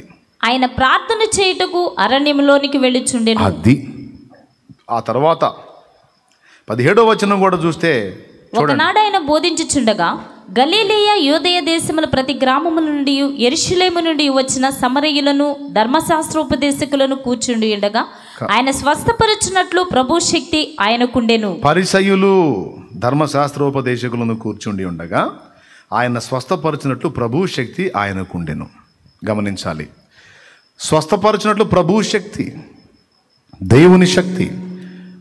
ఏమండి, ఇంకో చోట ఏమన్నాడు? ప్రభావము ఆయనలో నుండి బయలుదేరి అందరినీ స్వస్థపరచుచుంటాను. స్వస్థపరచినట్లు ప్రభు శక్తి ఆయనకు. ఎక్కడొచ్చింది? వచ్చేటప్పుడు ఏమన్నా తీసుకొచ్చాడా? నో. ఇక్కడికి వచ్చి నీ వలె నా వలె ప్రార్థించి తండ్రితో గడిపి ఆ ప్రభావాన్ని పొందాడు, ఆ శక్తి పొందాడు. లేకపోతే ఎక్కడ? ఈ మాట చెప్పిన కాడలో ఆయన ప్రార్థన జీవితాన్ని గురించి రాస్తాడు. చూడండి, పైన ప్రార్థన జీవితాన్ని గురించి రాశాడు. అరణ్యమున ఆయన ప్రార్థన చేయుటకు అరణ్యములోనికి వెళ్ళుచుండెను. 16వ వచనం. అక్కడ పైన ఏం చెప్పాడు? ఆయన కార్యాలు చేశాడు. కింద స్వస్థపరచుటకు ప్రభు శక్తి ఆయనకుంది. 6:12లో ఆ దినములందు ఆయన ప్రార్థన చేయుటకు కొండకు వెళ్ళి ప్రార్థించుటయందు రాత్రి గడిపాడు. ఇటుపక్క చూస్తే 19వ వచనంలో ప్రభావం ఆయనలో నుండి బయలుదేరి అందరినీ స్వస్థపరచుచుండెను గనుక జన సమూహం అంతా ఆయన ముట్టవలని యత్నం చేశారు. చూడండి, 5:15లో ఏమన్నాడు? ఆయనను గూర్చిన సమాచారం మరి ఎక్కువగా వ్యాపించను. బహుజన సమూహములు ఆయన మాట వినుటకును తమ రోగములను కుదుర్చుటకును కూడి వచ్చుచుండెను. నిన్ను గూర్చిన సమాచారం ఎవ్వరికి నువ్వు ఇచ్చుకునే అవసరమే లేదు. నీ దగ్గర వాక్శక్తి ఉంటే, దేవుడిచ్చిన వాక్శక్తి ఉంటే, దేవుని ప్రభావం నీ దగ్గర ఉంటే అందరూ పరిగెత్తి నీ దగ్గరికి వచ్చేస్తారు. ఇక డౌట్ లేదు అందులో. ఏది ముఖ్యం, ఏది ప్రాముఖ్యం, ఏది కీలకం? ఈ శ్రేష్టమైన దాన్ని అశ్రద్ధ చేసి ఇక మిగిలినది ఎంత ఉంటే మాత్రం ఏం లాభం చెప్పు? నువ్వు ఎక్కడ ఎలా అడుగులు వేయాలో, ఎక్కడ ఏది నోరు తెరిచి మాట్లాడాలో, ఎక్కడ ఏది కనపరచాలో అదంతా కూడా దేవుడు నడిపించినట్లు మనం దేనికి ప్రయారిటీ ఇవ్వాలి? దేనికి ప్రత్యేక విలువనివ్వాలి? ప్రార్థనకి. ప్రకటించడం ఎంత ప్రాముఖ్యమో ప్రార్థించటం అంతే ప్రాముఖ్యం. Praise the lord. హల్లెలూయా. ముఖ్యంగా ఏకాంత ప్రార్థన. ఎంతగా మనం దేవునితో ఏకాంతంగా గడపడానికి అలవాటు పడతామో అంతగా దేవుని నుండి అనేకం పొందగలుగుతాం. ఒక రకం కాదు, అనేకం. మనకు అవసరమైన, మన జీవితానికి అవసరమైన సమస్తము, పరిచర్యకి అవసరమైన సమస్తము ఆయన నుండి పొందగలుగుతాం. అరణ్యపు అనుభవాన్ని సాధన చేశాడు బాప్తీసం ఇచ్చి యోహాను. అరణ్యపు అనుభవం సాధన చేశాడు. ఊళ్ళో బాగా బిజీ షెడ్యూల్లో ఉన్న శాస్త్రులు, పరిసయ్యులు, ధర్మశాస్త్రోపదేశకులు మొదలైన వాళ్ళ దగ్గరికి యెహోవా వాక్యము రాలేదు. అరణ్యములోనున్న యోహాను నొద్దకు దేవుని వాక్యము వచ్చెను అని రాయబడి ఉంది. ఎవరికి దేవుని వాక్యం? ఎవరికి దేవుని వాక్కు అంటే ఏకాంతముగా ఆయన సన్నిధిని అపేక్షించి ఆయనతో ఎవరు గడపగోరి ఆయన సన్నిధి కొరకు అపేక్షించారో వారికి దైవ వాక్కు లభిస్తుంది. దేవునికి మహిమ కలుగును గాక. అంతేనా? దేవునితో ఏకాంతంగా సమీపించిన వానికి ఆయన చిత్తము, సంకల్పము బయలుపరచబడుతుంది. ఇక్కడ మీరు దేవుని వాక్యము బాప్తిస్మిచ్చు యోహాన్ దగ్గరకు వచ్చింది అన్న రెఫరెన్స్ మీకు గతంలో మరొక అంశంలో చూపించాను. ఆయన ఒకసారి లూకాసు వార్త మీరు 3వ అధ్యాయం ఒకసారి 2వ వచనం. అన్నయ్య కైపాయు ప్రధాన యాజకులుగాను ఉన్న కాలమున అరణ్యములోనున్న జకర్యా కుమారుడైన యోహాను నొద్దకు దేవుని వాక్యము వచ్చెను. ఎక్కడున్నా యోహాను అరణ్యంలో ఎందుకున్నాడు? జంతువులతో ఉంటే వచ్చిందా? పశుపక్షాదులతో ఉంటే వచ్చిందా? నో. అరణ్యపు అనుభవం ఎందుకు చేశాడు? ఎందుకు అరణ్యంలో ఏకాంతంగా ఉన్నాడంటే దేవుణ్ణి కలుసుకోవటానికి. హల్లెలూయా. ఎవరిని కలుసుకోవటానికి? ఎవరి కోసం? జంతువుల కోసం, పక్షుల కోసమా? ఎందుకు ఊరిని వదిలిపెట్టాడు? ఎందుకు అరణ్యపు అనుభవంలోకి వెళ్ళాడు? ఎందుకు ఏకాంతంగా తాను ఉండడానికి ఇష్టపడ్డాడు అంటే దేవుణ్ణి కలుసుకోవటానికి. ఏకాంత అనుభవాన్ని కలిగి తదితర వస్తువులతో గడిపినోళ్ళు అందులో ప్రావీణ్యులయ్యారు. తబలాతో గడిపినోడు అందులో అగ్రగణ్యుడయ్యాడు. కీబోర్డ్తో గడిపినోడు అందులో పనోడయ్యాడు. డ్యాన్సులో గడిపినోడు అందులో పనోడయ్యాడు. ఇవన్నీ పక్కన కొట్టేసి దేవునితో గడిపినోడు ఇక ఏం పొందుతాడో మీరు ఆలోచించండి. సృష్టికర్తతో గడిపినవాడు, ఆయన సాంగత్యాన్ని ఇష్టపడినవాడు, ఆయనకున్నవన్నీ తను స్వతంత్రించుకోగలుగుతాడు. సో అరణ్యములో ఉన్న యోహాను వద్దకు ఏమొచ్చింది? ఊళ్ళో వాళ్ళ దగ్గరికి ఎందుకు రాలా?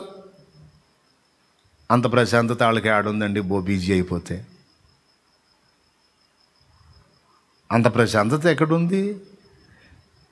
దేవునికి సమయం ఇచ్చి, దేవుని కోసం కనిపెట్టి, దేవుని ప్రేమించి, దేవుని సన్నిధి కొరకు ఆశగొని ఆయనతోనే నేను ఎక్కువ గడపాలి అనే ఆరాటం యోహానులో కనపడింది, కానీ మిగిలిన వాళ్ళ దగ్గర కనపడలా.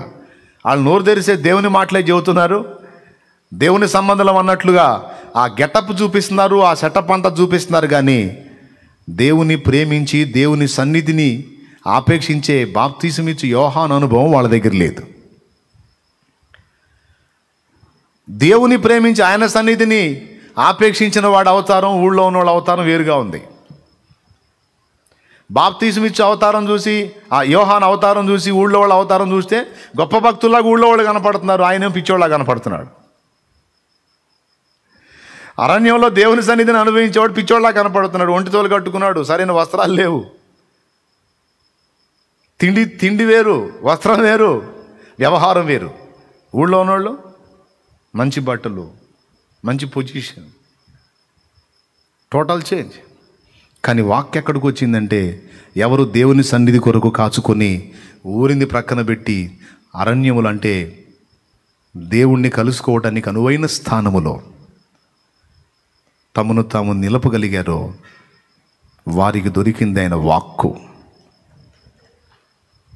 అవసరం లేదు, కొట్టాల్సిన అవసరం లేదు. గుర్తుపెట్టుకో, మైండ్లో గుర్తుపెట్టుకో, హృదయంలో గుర్తుపెట్టుకో, భద్రపరచుకో, సాధన చేయి. చెత్త వ్యవహారాలు పక్కన పెట్టు. దేవుడు అంటే నీకు ఇష్టమా? దేవుడు అంటే ఇష్టమా? ఎంతమందికి ఇష్టం? చేతులు ఎత్తండి. దేవుడు అంటే నాకు చాలా ఇష్టం అన్నాడు, చేతులు ఎత్తండి. దేవుడు అంటే నీకు చాలా ఇష్టమైతే దేవునితో ఏకాంతంగా గడపడం కూడా నీకు చాలా ఇష్టమైపోతుంది, చాలా ఇష్టమైపోతుంది. నేనేం మొత్తుకోని చెప్పాల్సిన అవసరం ఏం లేదు. నాకు ఇష్టం, నాకు ఆయనతో గడపటం అంటే కూడా ఇష్టం. దేవునికి స్తోత్రం. అది ఇక నేను చెప్పుకోవటం కాదు, అది నన్ను దగ్గరగా ఎరిగిన వాళ్ళకి కూడా తెలుసు ఆ సంగతి. ఎందుకంటే నేను ఏది సాధించాలన్నా నా వల్ల కాదు, అది ఆయన బలంతోనే సాధ్యమైద్ది, ఆయన జ్ఞానంతోనే, ఆయన శక్తితోనే సాధ్యమైద్ది. మరి ఇక్కడ ఏం సరుకు లేకుండా ఎందుకు అనవసరంగా? ఉన్నోడితో గడిపితే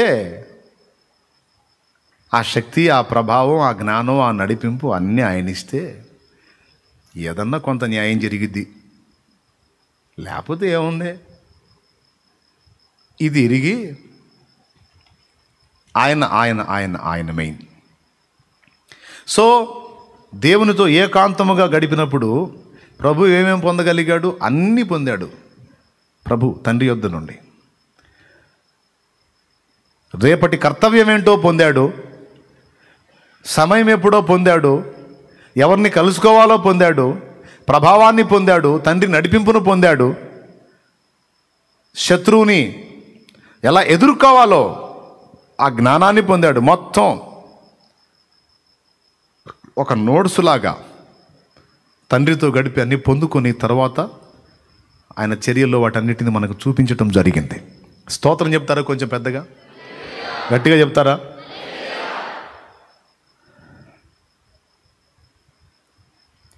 ఇంకా భక్తుల్ని మనం గమనిస్తే ఆ ఏకాంతంగా దేవునితో గడపడానికి ఇష్టపడిన వాళ్ళు, అరణ్యపు అనుభవంలో ఉన్న వాళ్ళు ఏమేం పొందగలిగారంటే, ఒకటి దేవుని వాక్కు పొందగలిగారు. రెండవది అపోస్తలుల గురించి నేను చెప్పాను, పరిశుద్ధాత్మ వాక్శక్తిని, పరిశుద్ధాత్మ వరమును, బలమును అపోస్తలులు పొందారు. ప్రభు ఏం పొందాడో, అపోస్తలులు ఏం పొందారో, బాప్తిస్మిచ్చి యోహాను ఏం పొందాడో, 3 సంగతులు జస్ట్ మీ మనసులో అట్లా ఉంచుకోండి. గుర్తు పెన్ను ఉంటే రాసుకోండి, ఇబ్బంది లేదు, నష్టమే లేదు. తర్వాత అరణ్యంలో ఏకాంతపు అనుభవంలో మనం చేయవలసిన కర్తవ్యం ఏమిటో మనకు బయలుపరుస్తాడు దేవుడు. అది మోషే దగ్గర మనకు అర్థమైద్ది. అది నిర్గమాకాండం 3వ అధ్యాయంలో ఆయన తన మామ మంద అయిన ఇత్రో మందను తోలుకొని హోరేబు పర్వతానికి వస్తాడు. ఆయన అరణ్యమునకు కావలికి వెళ్తాడు. హోరే పర్వతానికి వచ్చినప్పుడు ఒక పొద నడిమిని అగ్ని జ్వాలలో యెహోవా దూత ఆయనకి ప్రత్యక్షమవుతాడు. ఇది మోషే ఏకాంతములోనే జరిగింది. దేవునికి స్తోత్రం, హల్లెలూయా. ప్రభువు నిన్ను కలుసుకొనున్నట్లు, ప్రభువు నన్ను కలుసుకొనున్నట్లు మనము ఆయనకు ఒంటరిగా చిక్కాలి. దేవునికి స్తోత్రం. అది ఎంత ఎక్కువగా ఇవ్వగలిగితే అంత మంచిది. ఎవరికి? మళ్ళా ప్రభువు లేని ఏకాంతం నీ కొంప ముంచిద్ది. ప్రభువు లేని ఒంటరితనం నిన్ను పాడు చేసిద్ది. కొంతమంది ఏదో చిన్న పని, ఆ పని, ఈ పని చేసి ఖాళీ టైం ఎక్కువగా ఉంటారు. దయ్యపు ఆలోచనలన్నీ చుట్టుముడతాయి, నిన్ను నాశనం చేసే ఆలోచనలన్నీ చుట్టుముడతాయి. ఉంటే జీవన సంబంధమైన ఉపాధి మార్గంలో బిజీ, లేదా దేవునితో ఆయన సహవాసంలో బిజీ. ఖాళీగా ఉండి దేవునితో లేకుండా ఉన్నామంటే మాత్రం ఖచ్చితంగా భ్రష్టు పట్టడం ఖాయం. అందరికీ తేటగా అర్థమైద్దని అనుకుంటున్నాను. ఇంకోసారి ఏం చెప్పాల్సిన అవసరంలే, చెప్పేదా మళ్ళీ. దేవునితో లేని ఒంటరితనం నిన్ను పాడు చేస్తుంది. దేవునితో నువ్వు గడిపే ఒంటరితనం, ఏకాంతం, దేవునితో నువ్వు గడిపే ఏకాంతం నిన్ను ప్రయోజనకరమైన పాత్రగా చేస్తుంది. ప్రభావంతో నువ్వు నింపబడటానికి ఉపయోగపడుతుంది. నీ కర్తవ్యం ఏంటో నీకు బోధింపబడుతుంది. మోషేకు అలా అందింది. దేవునికి స్తోత్రం కలుగునుగాక. దేవునితో నీవు గడిపినప్పుడు ఏకాంతంగా నీ ఆత్మకు బలం వస్తుంది. ఇది లూకాసు వార్త 4లో యేసు ప్రభు వారు అరణ్యంలో గడిపి ఆత్మ బలముతో నిండుకొనిన వాడే గలిలయకు వచ్చాడు అని ఉంది. చూస్తారా? లూకాసు వార్త 4వ అధ్యాయము 13వ వచనం చూడండి. అపవాది ప్రతిశోధనను ముగించి కొంతకాలము ఆయనను విడిచిపోయెను. అప్పుడు యేసు ఆత్మబలముతో గలిలయకు తిరిగి వెళ్ళెను. అది ఎక్కడ గడిపాడు? తండ్రితో ఏకాంతంగా గడిపాడు. అపవాది చేత శోధింపబడ్డాడు. ఆ శోధనంతా కంప్లీట్ అయిపోయింది, జయం వచ్చింది. తర్వాత ఆత్మ బలముతో నింపబడి ఆయన గలిలయకు వెళ్ళాడు. ఈ ఆత్మ బలం కావచ్చు, ఈ యెహోవా వాక్యం కావచ్చు, దేవుని వాక్యం కావచ్చు, ప్రభావం కావచ్చు, వాక్శక్తి కావచ్చు, కర్తవ్య సంబంధమైన సంగతులు కావచ్చు, ఇవన్నీ ఎక్కడ దొరికినాయి వీళ్ళకి? అక్కడ దొరికినాయి. ఏకాంతంలో ప్రభువుని కలుసుకున్నప్పుడు ఎన్నో ఎన్నో పొందగలిగారు. ఇంకా చాలా ఉన్నాయి. పౌలు మహనీయుడు సైతం దేవుని దర్శనం పొంది రక్షణలోనికి వచ్చిన తర్వాత అరేబియా దేశానికి వెళ్ళాడు. అక్కడ కొంతకాలం ఆయన గడిపాడు. పౌలుకు సైతం ఇలా దేవునితో ఏకాంతంగా గడుపుకునే అలవాటు ఉంది. ఇప్పుడున్న భక్తులు, గతకాలపు భక్తులు, ప్రఖ్యాతిగాంచిన భక్తులందరూ కూడా దేవునితో వ్యక్తిగతంగా ఎక్కువ సాంగత్యం చేసినటువంటి అనుభవాల్లోనే వారు ఫలింపును చూడగలిగారు. Praise the lord. సో ఉండాల్సిందంతా ప్రభు దగ్గరే ఉంది, దేవుని దగ్గరే ఉంది. ద్రాక్షావల్లిని నేను, తీగలు మీరు, నా యందు మీరు నిలిచి ఉంటేనే కానీ మీ అంతటా మీరు ఫలింపలేరు అని యేసయ్య స్పష్టంగా చెప్పాడు. ఆయనతో నిలిచి ఉండాలి. ఆయనతో ఉంటే ఇంకా ఏమేమి వస్తాయి అనేది మీరు అధ్యయనం చేయొచ్చు. ఆయన కొండ ఎక్కి తనకిష్టమైన వారిని పిలువగా వారు ఆయన యొద్దకు వచ్చి మార్కు 3:13 వారు తనతో కూడా ఉండునట్లును. ఉంటే ఏం జరిగిద్ది? దయ్యములను వెళ్ళగొట్టు అధికారం గలవారై సువార్త ప్రకటించుటకును. దైవ సాంగత్యంలో మనం దైవ శక్తితో నింపబడతాం. ఫలితంగా దయ్యాలను వెళ్ళగొట్టే అధికారం, ఆ ప్రభావం మనలో ఉంటుంది. లేకపోతే వాటిని మనం వెళ్ళగొట్టడం కాదు, అవి మనల్ని వెంటబడి తరుగుతుంటాయి. స్కేవా అనే వాని కుమారులకు అదే జరిగింది. యేసు శిష్యులు కూడా ఒక ఘట్టంలో మార్కు 9 అదే జరిగింది. ఒక చిన్న బాబుకు పట్టిన దయ్యాన్ని వెళ్ళగొట్టడానికి 30 తిప్పలు పడ్డారు దయ్యం వల్ల. ప్రభువారు చాలా గద్దించగానే వెళ్ళిపోయింది. తేడా ఏందని అడిగారు. 2 చెప్పాడు. 1 పరిపూర్ణ విశ్వాసాన్ని గురించి మాట్లాడాడు. 2 ఉపవాస ప్రార్థన వలననే కానీ ఇలాంటి వదిలిపోవుట అసాధ్యము. దేవునికి స్తోత్రం. గట్టిగా చెప్పండి. శిష్యులు తిప్పలపడ్డారు, వర్కౌట్ కాలేదు. యేసుప్రభు అలా మాట్లాడగానే ఆ దయ్యం వదిలి వెళ్ళిపోయింది. ఎందుకని అంటే వారిలో లేనిదేదో ఆయన దగ్గర ఉంది. ఏమిటంటే ప్రభావం. ఈరోజు ఇది ఎంత ముఖ్యమైన విషయం అండి, ఎంత ప్రాముఖ్యమైన విషయం. ఎక్కడ మాట్లాడాలో ఆయనకు నడిపింపిస్తాడు, ఎక్కడ మాట్లాడద్దో ఆయన నడిపింపు. దేవుని సన్నిధిని గడిపేవానికి దేవుని నడిపింపు దొరుకుతుందండి. దేవునికి స్తోత్రం కలుగును గాక. ఏం దొరుకుతుంది? దేవుని నడిపింపు దొరుకుతుంది. దేవుని సన్నిధిని గడిపిన అనుభవం నోవాహుకుంది కాబట్టే లోకం మొత్తం ప్రమాదంలో ఉంటే నోవాహు ప్రమాదం నుంచి కాపాడబడ్డాడు. ఎందుకు? దేవునితో నడిచాడనుంది. కావాలంటే చూడండి, ఆదికాండం 6వ అధ్యాయంలో మీరు చూడగలిగితే, ఆదికాండం 6వ అధ్యాయం మస్తు విషయాలు ఇక ఇలా వెతుక్కుంటా వెళితే, ఆదికాండం 6వ అధ్యాయము 9వ వచనం నుంచి, నోవాహు వంశవళిదే. నోవాహు నీతిపరుడును తన తరములో నిందారహితుడని ఉండెను. నోవాహు దేవునితో కూడా నడిచినవాడు. అది దేవునితో నడవటం, దేవునితో సహజీవనం చేశాడు, దేవునితో సహవాసం చేశాడు, స్నేహం చేశాడు. తన చుట్టూ ఉన్న సమాజం సర్వభ్రష్టమైపోయింది, పాడైపోయింది, చెడిపోయింది. ఒక్కళ్ళంటే ఒక్కళ్ళు కూడా మంచోడు లేరు. తన ఇరిగిల్లు పాడైపోయింది, పొరిగిల్లు పాడైపోయింది, ఎదురిల్లు పాడైపోయింది, వెనకిల్లు కూడా పాడైపోయింది. టోటల్గా తన చుట్టూ ఉన్న సర్వ సమాజం చెడిపోయింది. ఇంత చెడిపోయిన మనుషుల మధ్యలో ఉండి కూడా నోవాహు దేవునితో నడవటం అనే ప్రక్రియను సాధన చేశాడు. అందుకే మొత్తం భ్రష్టు పట్టిపోయిన నోవా తన ఫ్యామిలీతో కాపాడబడ్డాడు. సో దేవునితో గడపడానికి ఇష్టపడిన వాడు, దేవునితో నడవడానికి ఇష్టపడిన వాడు, దేవునితో ఏకాంతంగా అనుభవాన్ని కలిగి ఉన్నవాడు శోధన కాలంలో కాపాడబడతాడు, శ్రమ కాలంలో తప్పించబడతాడు. లోకం మీదకి వచ్చే శ్రమ నీ మీదకి వచ్చినా అద్భుతంగా నేను నిన్ను తప్పిస్తాను. ఎందుకంటే ముందే జాగ్రత్త చేస్తా. ఇదేంది ప్రభా, అందరికీ చెప్పొచ్చుగా జలప్రళయాన్ని గురించి, నోవాహుకి ఎందుకు చెప్పామంటే అందరికీ చెప్పడానికి అందుబాటులోకి ఎవడొచ్చాడు రా? నేనేమన్నా పక్షపాతినే? అందుబాటులోకి రండి నాయన, అందరికీ చెప్తానంటాడు ఆయన. కానీ రాలా, బిజీ. అందుబాటులోకి వచ్చిన నోవాహుకి మ్యాటర్ అందింది. ఎలాంటి మ్రానును ఉపయోగించాలో చెప్పాడు. చితిసారకపు మ్రాను తీసుకో అన్నాడు. ఏ కొలతలతో ఓడగట్టాలో చెప్పాడు. ఎన్ని అరలుగా కట్టాలో చెప్పాడు. కిటికీ ఎక్కడ ఉండాలో చెప్పాడు. డోర్ ఎక్కడ ఉండాలో చెప్పాడు. మొత్తం చెప్పాడు. అందులోకి ఏమేం చేర్చుకోవాలో చెప్పాడు. చూడండి, దేవునికి సమీపంగా నడవటం, దేవునితో గడపటం, ఏకాంతంగా ఆయనతో సహజీవనం చేయటం అనేది ఎంత ముఖ్యమైన విషయమై ఉన్నదో కదా, ఎంత ప్రాముఖ్యమో కదా. కానీ గుర్తుపెట్టుకో, ఖచ్చితంగా ఈ పాయింట్ దగ్గరే దెబ్బ కొడతాడు లూసిఫర్, సాతాను.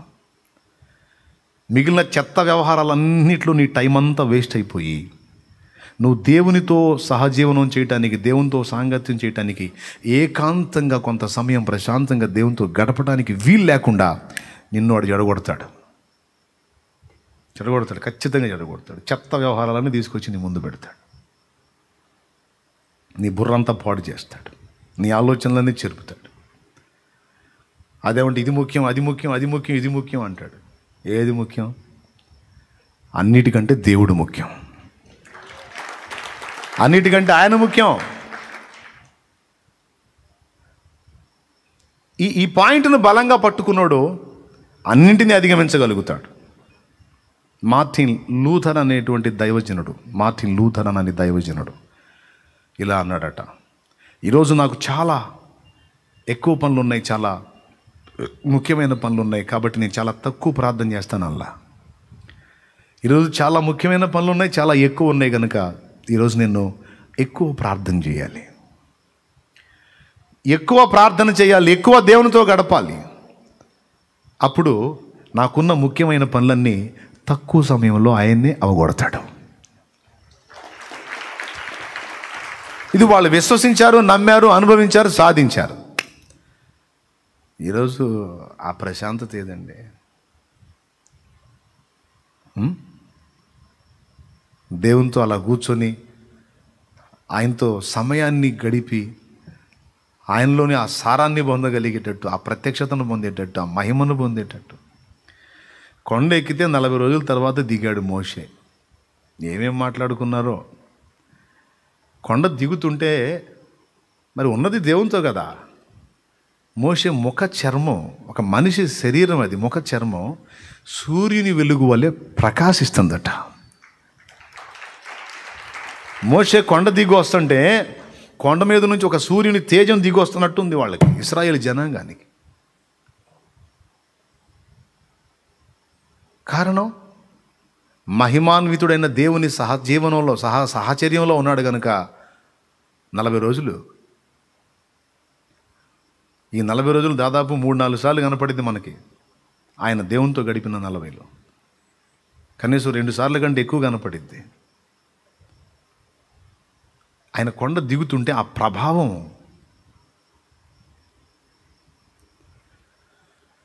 ఒంటి నిండా అత్తరు పూసుకున్న వాళ్ళతో మనం కూడా కలిసి కాసేపు తిరిగితే ఆ పరిమళం మనకు కూడా అంటిద్ది, బాగా మరింత పూసుకుంటే అత్తరు. అవునా? నేను చిన్నప్పుడు సినిమా హాల్కి వెళ్ళాను. మా అమ్మ నాన్న సినిమాకి వెళ్తే నేను కూడా పోయేవాడు, ఏడిపిచ్చి గందరగోళం చేసిపోయేవాడు. అప్పటి రోజుల్లో అంతా ఫ్రీ. సినిమా హాల్ మొత్తం రకరకాల ధూమాలతో నిండిపోయేది. ఏమి ధూమాలు అంటే చుట్టవీర్లు ఎక్కువ. అప్పుడు చూసేవాడు ఒట్టిగా చూడకుండా చుట్టదమ్ము కొడతా చూస్తాడు. ఆ పొగ, చిక్కటి పొగ, ఇల్లు డోర్లన్నీ మూస్తారుగా, చక్కగా అందరి వస్త్రాలకి నిండిపోయేది. బయటకు వచ్చేటప్పుడు చుట్ట తాగనోడి దగ్గర కూడా చుట్ట కంపు కొట్టేది. ఎంతమంది తెలుసు? ఎంతమంది అనిపించారు ఈ బాధ వచ్చేది? అంటే వీళ్ళందరూ సినిమాలు చూసిన వాళ్ళు గతంలో. రైట్, పర్వాలేదు. అంటే ఇప్పుడు చూడమని చెప్పట్లేదులే, కానీ గతంలో చూశారు కదా. మనం దాన్ని తాగకపోయినా, కనీసం ఆ పొగ ఆకుని మనం పట్టుకోకపోయినా, ఎక్కడో తాగుతుంటే ఆ పొగ వచ్చి మన వస్త్రాల నిండా నింపి పడేసి అభిషేక తైలంలాగా బయటకు వచ్చి ఇట్లా స్మెల్ చూస్తే చుట్ట కంపు, ఆ వాసన దెబ్బగా తలపోటు. ఇంటికి వచ్చి ముందు వస్త్రాలు తీసి పడేసి స్నానం చేస్తే తప్ప ఆ దరిద్రం పోదు. మనం తాగకపోయినా అక్కడ ఉన్నందున అది మనకి అంటి ఆ గబ్బు వాసన అంతా అట్ట అయిపోయింది. పరిమళ ద్రవ్యాలు ఉన్న ప్రదేశంలో కాసేపు మనం ఉంటే మన వస్త్రాలకి ఆ పరిమళ ద్రవ్యం అంతటి ఇదంతా కూడా వస్త్రాలకు అంటుతుంది. తర్వాత మనం వెళుతుంటే ఆ సువాసన అందరికీ ఇదవుతుంది. దేవుని సాహచర్యంలో, దేవుని సాంగత్యంలో ఉన్న మనకి ఆయన తేజస్సు, ఆయన ప్రభావం కూడా అంతే ఆవరిస్తాయి, అంతకంటే ఎక్కువ. అంటే దేవుని ప్రభావాన్ని చుట్టతో పోల్చి అవేమీ అనుకోవద్దు, పరిమళ తైలంతో పోల్చా. లోక సాంగత్యాన్ని చుట్టతో పోల్చా. అది లోకంతో పద్దస్తమానం తిరిగితే ఉంది. దరిద్రపు మాటలు, దరిద్రపు వ్యవహారం, దరిద్రపు కథలు, దరిద్రపు స్టోరీలు, దరిద్రపు పనులు. సాయంత్రాన్ని చూస్తే ఇక ఆ దరిద్రపు వాసనే వస్తుంటుంది. మన నోట్లో వస్తుంది, మన చెవుల్లో వస్తుంది, మన హృదయాలోచనల్లో వస్తుంది, టోటల్ అందులో అంతా అదే వస్తుంది. దేవునితో గడిపితే అంటే అనే గడపవచ్చు కానీ కుదరట్లేదని. అబ్బా ఎందుకని నీకేమరా బాబు పనా పాట, మాకెన్ని పనులు. ఆహా నేను కూడా చాకరీ చేశాను, నేను కూడా కష్టపడ్డా. కానీ కష్టపడ్డ దినములలో సైతం, నేను వెట్టి చాకరీ చేసి నా ఫ్యామిలీని బ్రతికించుకున్న ఆ దినాల్లో సైతం దేవునితో గడపటానికి ఇష్టపడ్డాను, పరితపించాను. ఫలితంగా దేవుడు నాకు అనుకూల పరిస్థితులు కల్పించాడు. కాబట్టి మీ అందరికీ మళ్ళీ మళ్ళీ ప్రేమతో చెప్తున్నాను, సేవ చేయాలి అనే ఆరాటంతో ఉన్న వాళ్ళు కూడా చెప్తున్నాను, ఇది ముఖ్యం. ప్రభు ఏం నేర్పాడు? ప్రసంగమా, ప్రార్థన? ప్రార్థనతో ఎవరి దగ్గరికి వెళ్ళమన్నాడు? మీ నాన్న దగ్గరికి వెళ్ళు. కూర్చోవా, కూర్చో. నా పిచ్చోడిని తండ్రి, నాకేం తెలియదు, తెలివి తక్కువండి. ఘనులు జ్ఞానులు ఈ లోకంలో ఎందరు ఉండగను, ఘనహీనుడను వెతివాడను నన్ను ప్రేమించితివా. ఘనులు జ్ఞానులు ఈ లోకంలో ఎందరు ఉండగను, ఘనహీనుడను వెర్రివాడను నన్ను ప్రేమించితివా. ఏమున్నదయ్యా నీ కొరకు నాలో, ఏమున్నదయ్యా నీ కొరకు నాలో, బలము నీదేను యేసయ్య, బలహీనుడను నేనయ్య. బలము నీదేను, బలహీనుడను నేనయ్య. ఎంచితివా దేవా నన్ను నమ్మకమైన వానిగా, నియమించితివా దేవా నీ ప్రేమకు నన్ను సాక్షిగా.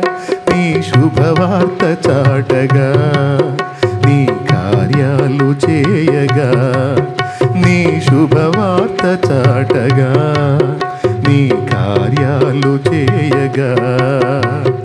ఎంచితివా దేవా నన్ను నమ్మకమైన వానిగా, నియమించితివా దేవా నీ ప్రేమకు నన్ను సాక్షిగా. కాబట్టి దేవునితో ఏకాంతంలో ఉంటే ఎన్ని ప్రయోజనాలు. సకల ఆశీర్వాదాల మూట ఆయనే కదా. సంపదల గని ఆయనేగా. సర్వకృపానిధి ఆయనే, సంపదల గని ఆయనే. ఏ మనుషుడితో పోలుద్దాం ఆయన్ని?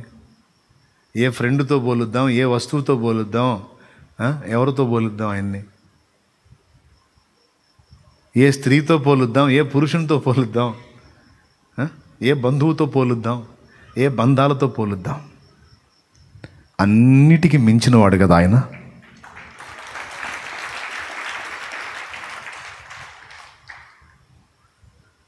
ఒకటి కాదు, 100 కాదు, 10,000 కాదు, 1,000,000 సార్లైనా మళ్ళీ మళ్ళీ చెప్పుకోదగ్గ అంశం ఇది. అంత విలువైంది, అవసరమైంది. ఈరోజుకి ఏదన్నా కొంత నీ వల్ల పని జరిగింది అంటే, కొంత దేవుని పని నువ్వు చేయగలిగావు అంటే, దానికి ప్రాముఖ్యమైన కారణం ఇదే. దేవుని నువ్వు ప్రేమించి ఆయన సన్నిధిని కొంతైనా అనుభవించిందే కొంతవరకు నువ్వు దేవుని పనిలో సఫలత పొంది ధన్యుడివి, ధన్యురాలివి కావడానికి అది కారణం. అదే దీన్ని అశ్రద్ధ చేసిన వాళ్ళు, దీన్ని పక్కన పెట్టిన వాళ్ళు ఏమీ సాధించలేరు. పని ఆయనదైనప్పుడు నడిపింపు ఆయనది లేకపోతే ఎట్లా? సో ఇక నేను ముగిస్తున్నాను. కొన్నే మీకు చెప్పాను. ఇంకా మీరు ఆయన ఏకాంతంగా కలుసుకుంటే ఏ భక్తుడు ఏమేం పొందాడో అదంతా మీరు ధ్యానించవచ్చు. బైబిల్ మొత్తం అదే చెప్తుంది. ఏం చెబుతుంది? ఆయనే ఆయనే ఆయనే ఆయనే.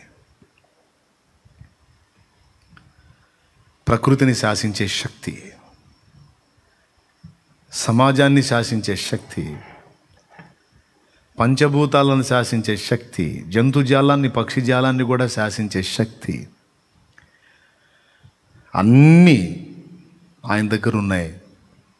ఆయనతో ఉన్న నీకు నాకు అవి దొరుకుతాయి. దేవునితో గడిపిన అనుభవం ఉంది కనుకనే ఏ రోజు ఆరోహణం అవ్వాలో హనోకు తెలుసు, ఏలియాకి తెలుసు. అదే దేవునితో గడిపిన అనుభవం ఎలీషాకు ఉంది కనుకనే తన గురువు ఈ రోజు ఏం కాబోతున్నాడో, ఎక్కడికి వెళ్ళబోతున్నాడో తెలుసుకున్నాడు.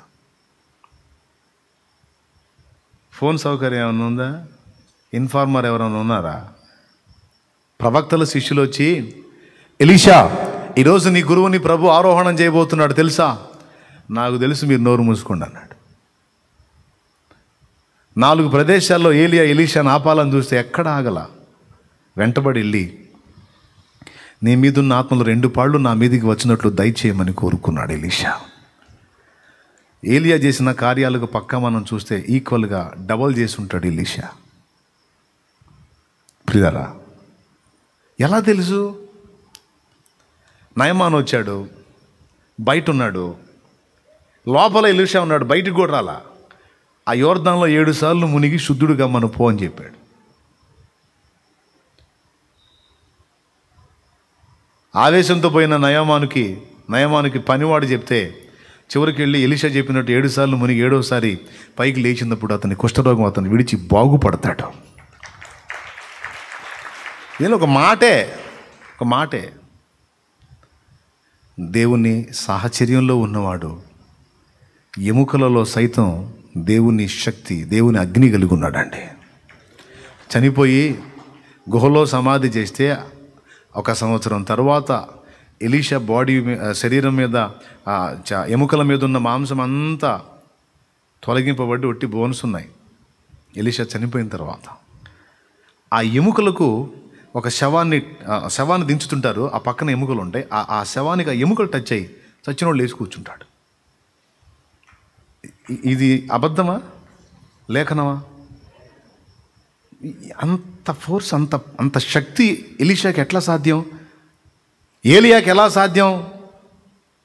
ఆకాశాన్ని ఇత్తడి వల్లే 3.5 ఏళ్ళు చేయడానికి, ప్రచండమైన వర్షాన్ని రప్పించడానికి, ఆకాశం నుండి అగ్నిని రప్పించడానికి, మృతుడైన సారెపతు విధురాలు కుమారుణ్ణి బ్రతికించడానికి ఎట్లా సాధ్యం? లేఖనం ఏం చెప్తుంది? యాకోబు రాసిన పత్రిక 5వ అధ్యాయం 17వ వచనం, 16-17 వచనాలు మనం చూడగలిగితే, ఏలియా మన వంటి స్వభావం గల మనుషుడే. ఏంటి మన స్వభావం? ఆ మాట మర్చిపోకూడదు. ఏలియా మన వంటి స్వభావం గల మనుషుడు అంటే ఎంతకు మన స్వభావం ఏంటి? బాలుని హృదయంలో మూఢత్వం స్వాభావికంగా పుట్టును. మూఢ స్వభావం, మూర్ఖ స్వభావం, పాప స్వభావం, చంచల బుద్ధి, ఎన్ని రకాల విషయాలు ఉన్నాయో మనకి. ఇవన్నీ ఫలానా నేను చెప్పలేను, కానీ ఒకటే తేల్చేశాడు పరిశుద్ధాత్మ దేవుడు. యాకోబు రాసిన పత్రిక 5వ అధ్యాయం 17వ వచనంలో, ఏలియా మన వంటి స్వభావము గల మనుషుడే. నీలాంటి నాలాంటి వాడే అంటున్నాడు. కానీ నీలాంటి నాలాంటి వాడికి ఇది ఎలా సాధ్యమైంది? కానీ చేశాడా లేదా? వాళ్ళకు తోడై ఉన్న దేవుడు, వాళ్ళని అలా వాడుకున్న దేవుడు, అంత ప్రభావంతో వాళ్ళని నింపిన దేవుడు పక్షపాత? ఖచ్చితంగా నీకు నాకు కూడా ఆ కృపను ఇవ్వగలుగుతాడు కదా. కాకపోతే తేడా ఒకటే, ఏలియా మన వంటి స్వభావం గల మనుషుడే, కానీ స్పెషల్ ఏంటో కింద చెప్పాడు చూడు. వర్షింపకుండానట్లు అతడు ఆసక్తితో అది ఆసక్తి కలిగిన ప్రార్థనా పరుడు. అది ప్రార్థన విషయంలో ఆసక్తి కలిగినోడు. అది తేడా. అది మనకు లేదు. వింటున్నారా? దేవుని సన్నిధిలోనే మనం ఉన్నాం, కానీ దేవునితో ఎంతసేపు గడిపాం? సార్, ఇప్పుడు టేబుల్ దగ్గర మీరు కూర్చుంటారు, ఉదయం నుంచి సాయంత్రం దాకా కూర్చోవచ్చు, నిజం మాట్లాడుకుందాం. అక్కడ కూర్చున్నాం, దేవుని పనిలోనే ఉన్నామని, కానీ దేవునితో ఎంతసేపు ఉన్నాం కదా? అది కూడా ఒక ముఖ్యమైన విషయం. దేవునితో ప్రార్థనలో గడిపాడు. ప్రార్థన విషయంలో ఆసక్తిపరుడు ఎలియా, ప్రార్థన విషయంలో ఆసక్తిపరుడు ఎలీషా, పౌలు, ప్రభు.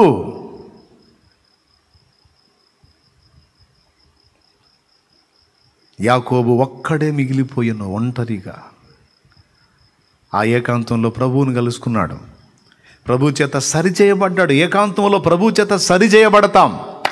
ఇట్లా ధ్యానిస్తే అన్ని సంగతులు ఉంటాయి, రాసుకోవచ్చు. ఆశీర్వాదం పొందుతాం. సరిచేశాడు, ఆశీర్వదించిపోయాడు.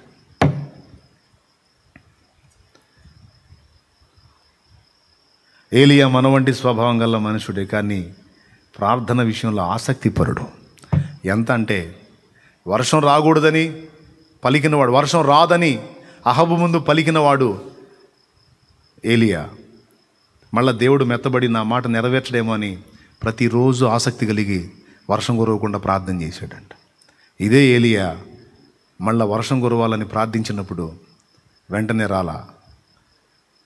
తన పనివాడిని చెప్తాడు, ఆ మెరకెక్కి చూడుపో, సముద్రం వైపు చూడు, నీకేమైనా కనపడిద్ది అని చెప్పాడు. 6 సార్లు తిరుగుతాడు, ఏమైనా కనపడింది అన్నాడు, ఏం లేదు. ఈసారి పోయి చూడు, ఈసారి పోయి చూడు. 7వసారి, అయ్యా నా వెళ్ళినవాడా, అరచెయ్యంత మేఘం సముద్రం మీద నుండి పైకి ఎక్కుతుంది అంటాడు. అప్పుడు లెగుస్తాడు మోకాళ్ళ మీద నుంచి. అంటే రిజల్ట్ చూసిందాక వదలడు అన్నమాట. ఇదే మాట పౌలు, పేతురు మహనీయుడు కూడా ప్రార్థన యందు పట్టుదల గలవారై ఉండండి అంటాడు, నిలకడగా ఉండండి అంటాడు. అంటే ఒక పని సాధించాలని ప్రార్థనలో కూర్చుంటే దాని విషయంలో తాడో పేడో తేలిందాక వదిలే నైజము కాదు ఏలియాది. మరి ఆ పట్టు మనకి, మన వంటి స్వభావం గలవారే వీళ్ళందరూ. ఒక ప్రభువుని మినహాయిస్తే పౌలు, పేతురు, యోహాను, యాకోబులు, తోమా, ఏలియా, ఎలీషా, పాత నిబంధన, క్రొత్త నిబంధన, ప్రవక్తలు, భక్తులు మొత్తం ఒక్క ప్రభువు మినహాయించి ఆదాము నుండి పుట్టిన వారందరూ మన వంటి స్వభావం కలిగిన వారే. కానీ వారికి మనకున్న వ్యత్యాసం ఏంటంటే వారు దేవునికి ప్రత్యేకమైన విలువని, గౌరవాన్ని, ప్రేమను ఇచ్చి వారు దేవునితో గడుపుట ఆసక్తికరమైన విషయమని ఎరిగి ఆ విషయంలో పట్టుదలను కనపరిచారు.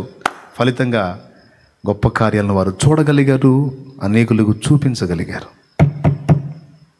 ఈ కడవరి దినాల్లో అలాంటి భక్తి అవసరం. ఇప్పుడు ఎలా అయిపోయిందంటే భక్తి నిస్తేజం అయిపోయింది. అది కేవలం మాటలకే పరిమితమైంది, కానీ అది దేవుని శక్తిని భూమి మీదకి దించి చూపించే స్థాయిలో లేదు. సో అది నా విషయంలోనైనా, మిగిలిన భక్తుల విషయంలోనైనా, మనందరి విషయంలోనైనా ఈ విమర్శ చేసుకోవాల్సిందే, సరిగా సిద్ధపడాల్సిందే. మరొక్క మారు మనం దేవునితో గడపడానికి పునః ప్రతిష్ఠ చేసుకోవాల్సిందే. రండి, తలలు వంచండి, కళ్ళు మూయండి.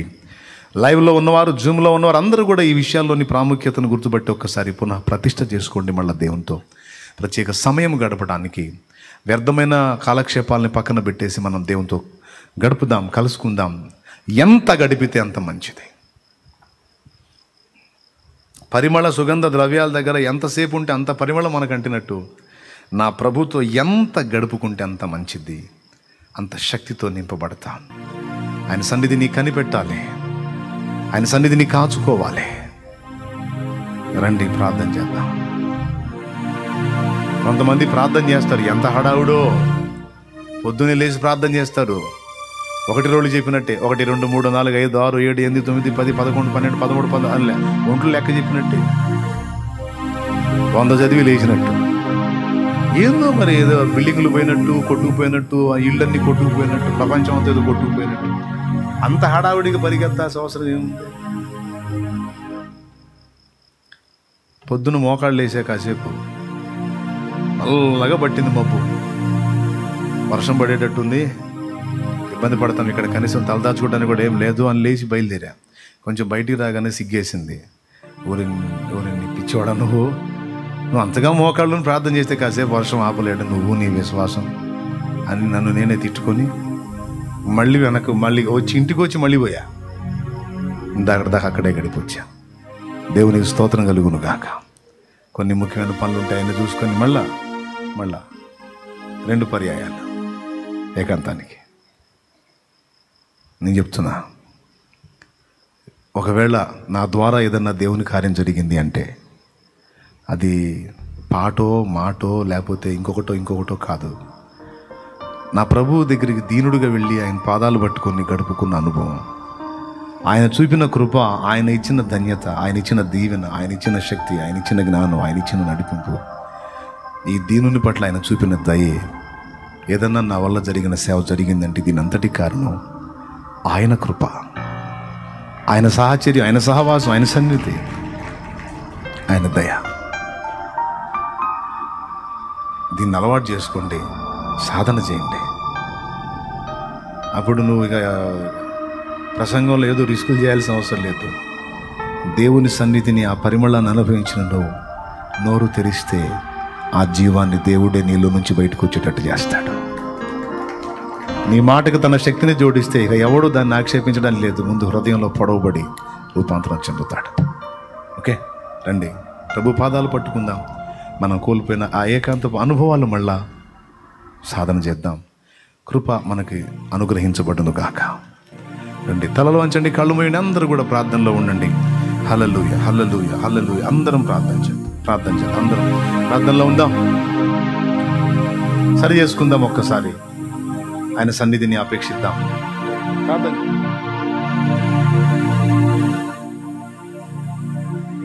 ప్రార్థన. పరిశుద్ధుడైన తండ్రి, ప్రేమ కలిగిన దేవాన్ని కొందనాలు. రాత్రి కాలపు దాసు నిలబెట్టుకొని మీరు మాతో మాట్లాడిన ప్రతి శ్రేష్టమైన సంగతి కొరకై స్తోత్రాలు. వ్యర్థమైన వాటితో కాలయాపన చేయకుండా నీతో గడుపుకోవడానికి మా అందరికీ కార్యాలు సాధించి పెట్టగలవు. దేవా మీరు సమస్తము నెరవేర్చగలవు. అవునయ్యా, వందనాలు చెల్లిస్తున్నామయ్యా. నీతో గడిపి నీ ప్రభావాన్ని పొందుకునే కృపద ఇచ్చింది. నీ శక్తి చేత నింపబడాలి ప్రభువా. నీవెలాగైతే రాత్రి అంతా ప్రార్థన చేశావో తండ్రి, అనుగ్రహించే శక్తి చేత నింపబడి ప్రజల్లోనికి వెళ్ళి గొప్ప కార్యాలు చేయగలిగావో అదే శక్తి చేత, అదే ప్రభావం చేత మేము కూడా నింపబడే కృపద ఇచ్చేయండి అయ్యా. మా ద్వారా కూడా అలాంటి కార్యాలు మీరు జరిగించమని ప్రార్థన చేస్తున్నామయ్యా. మా సమయాన్ని వృధాగా పోగొట్టుకోకుండా కృపద ఇచ్చి నీ బలమైన ప్రార్థన ఆత్మచేత నింపండి. ప్రార్థన కొరకు మమ్మల్ని రేపండి అయ్యా. ప్రార్థన కొరకు మమ్మల్ని పురికొల్పండి అయ్యా. నీకు స్తోత్రాలు చెల్లిస్తున్నాం. ఈ సన్నిధిని మాకు తోడుగా ఉంచండి. ఈ ప్రాముఖ్యమైన సంగతులను మేము విస్మరించకుండా మా జీవితాలను ఆయన జీవితాంతం గుర్తుపెట్టుకోవడానికి సహాయం దయచి ప్రార్థన ఆత్మచేత మమ్మల్ని నింపి బలపరచమని దేవానికి వందనాలు, స్తోత్రాలు, కృతజ్ఞతాస్తుతులు చెల్లిస్తూ యేసుక్రీస్తు నామములోని ప్రార్థించి స్తుతించి నీ మాటలను బట్టి కృతజ్ఞతలు చెల్లిస్తున్నాము తండ్రి. ఆమేన్, ఆమేన్, ఆమేన్.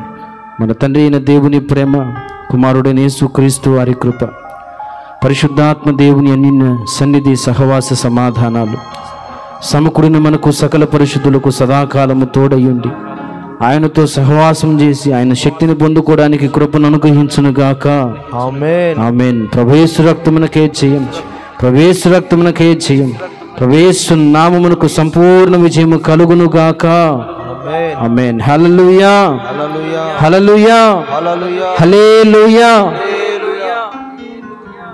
మంచిది పిల్లలు, ఇంతవరకు చక్కగా దేవుని మాటలు ఉన్న మీ అందరికీ కూడా మరొకసారి హృదయపూర్వకమైన వందనాలు. ప్రత్యేకంగా లైవ్లో ఉన్న వారికి, జూమ్లో ఉన్న వారికి కూడా హృదయపూర్వకమైన వందనాలు తెలియజేస్తా ఉన్నాను.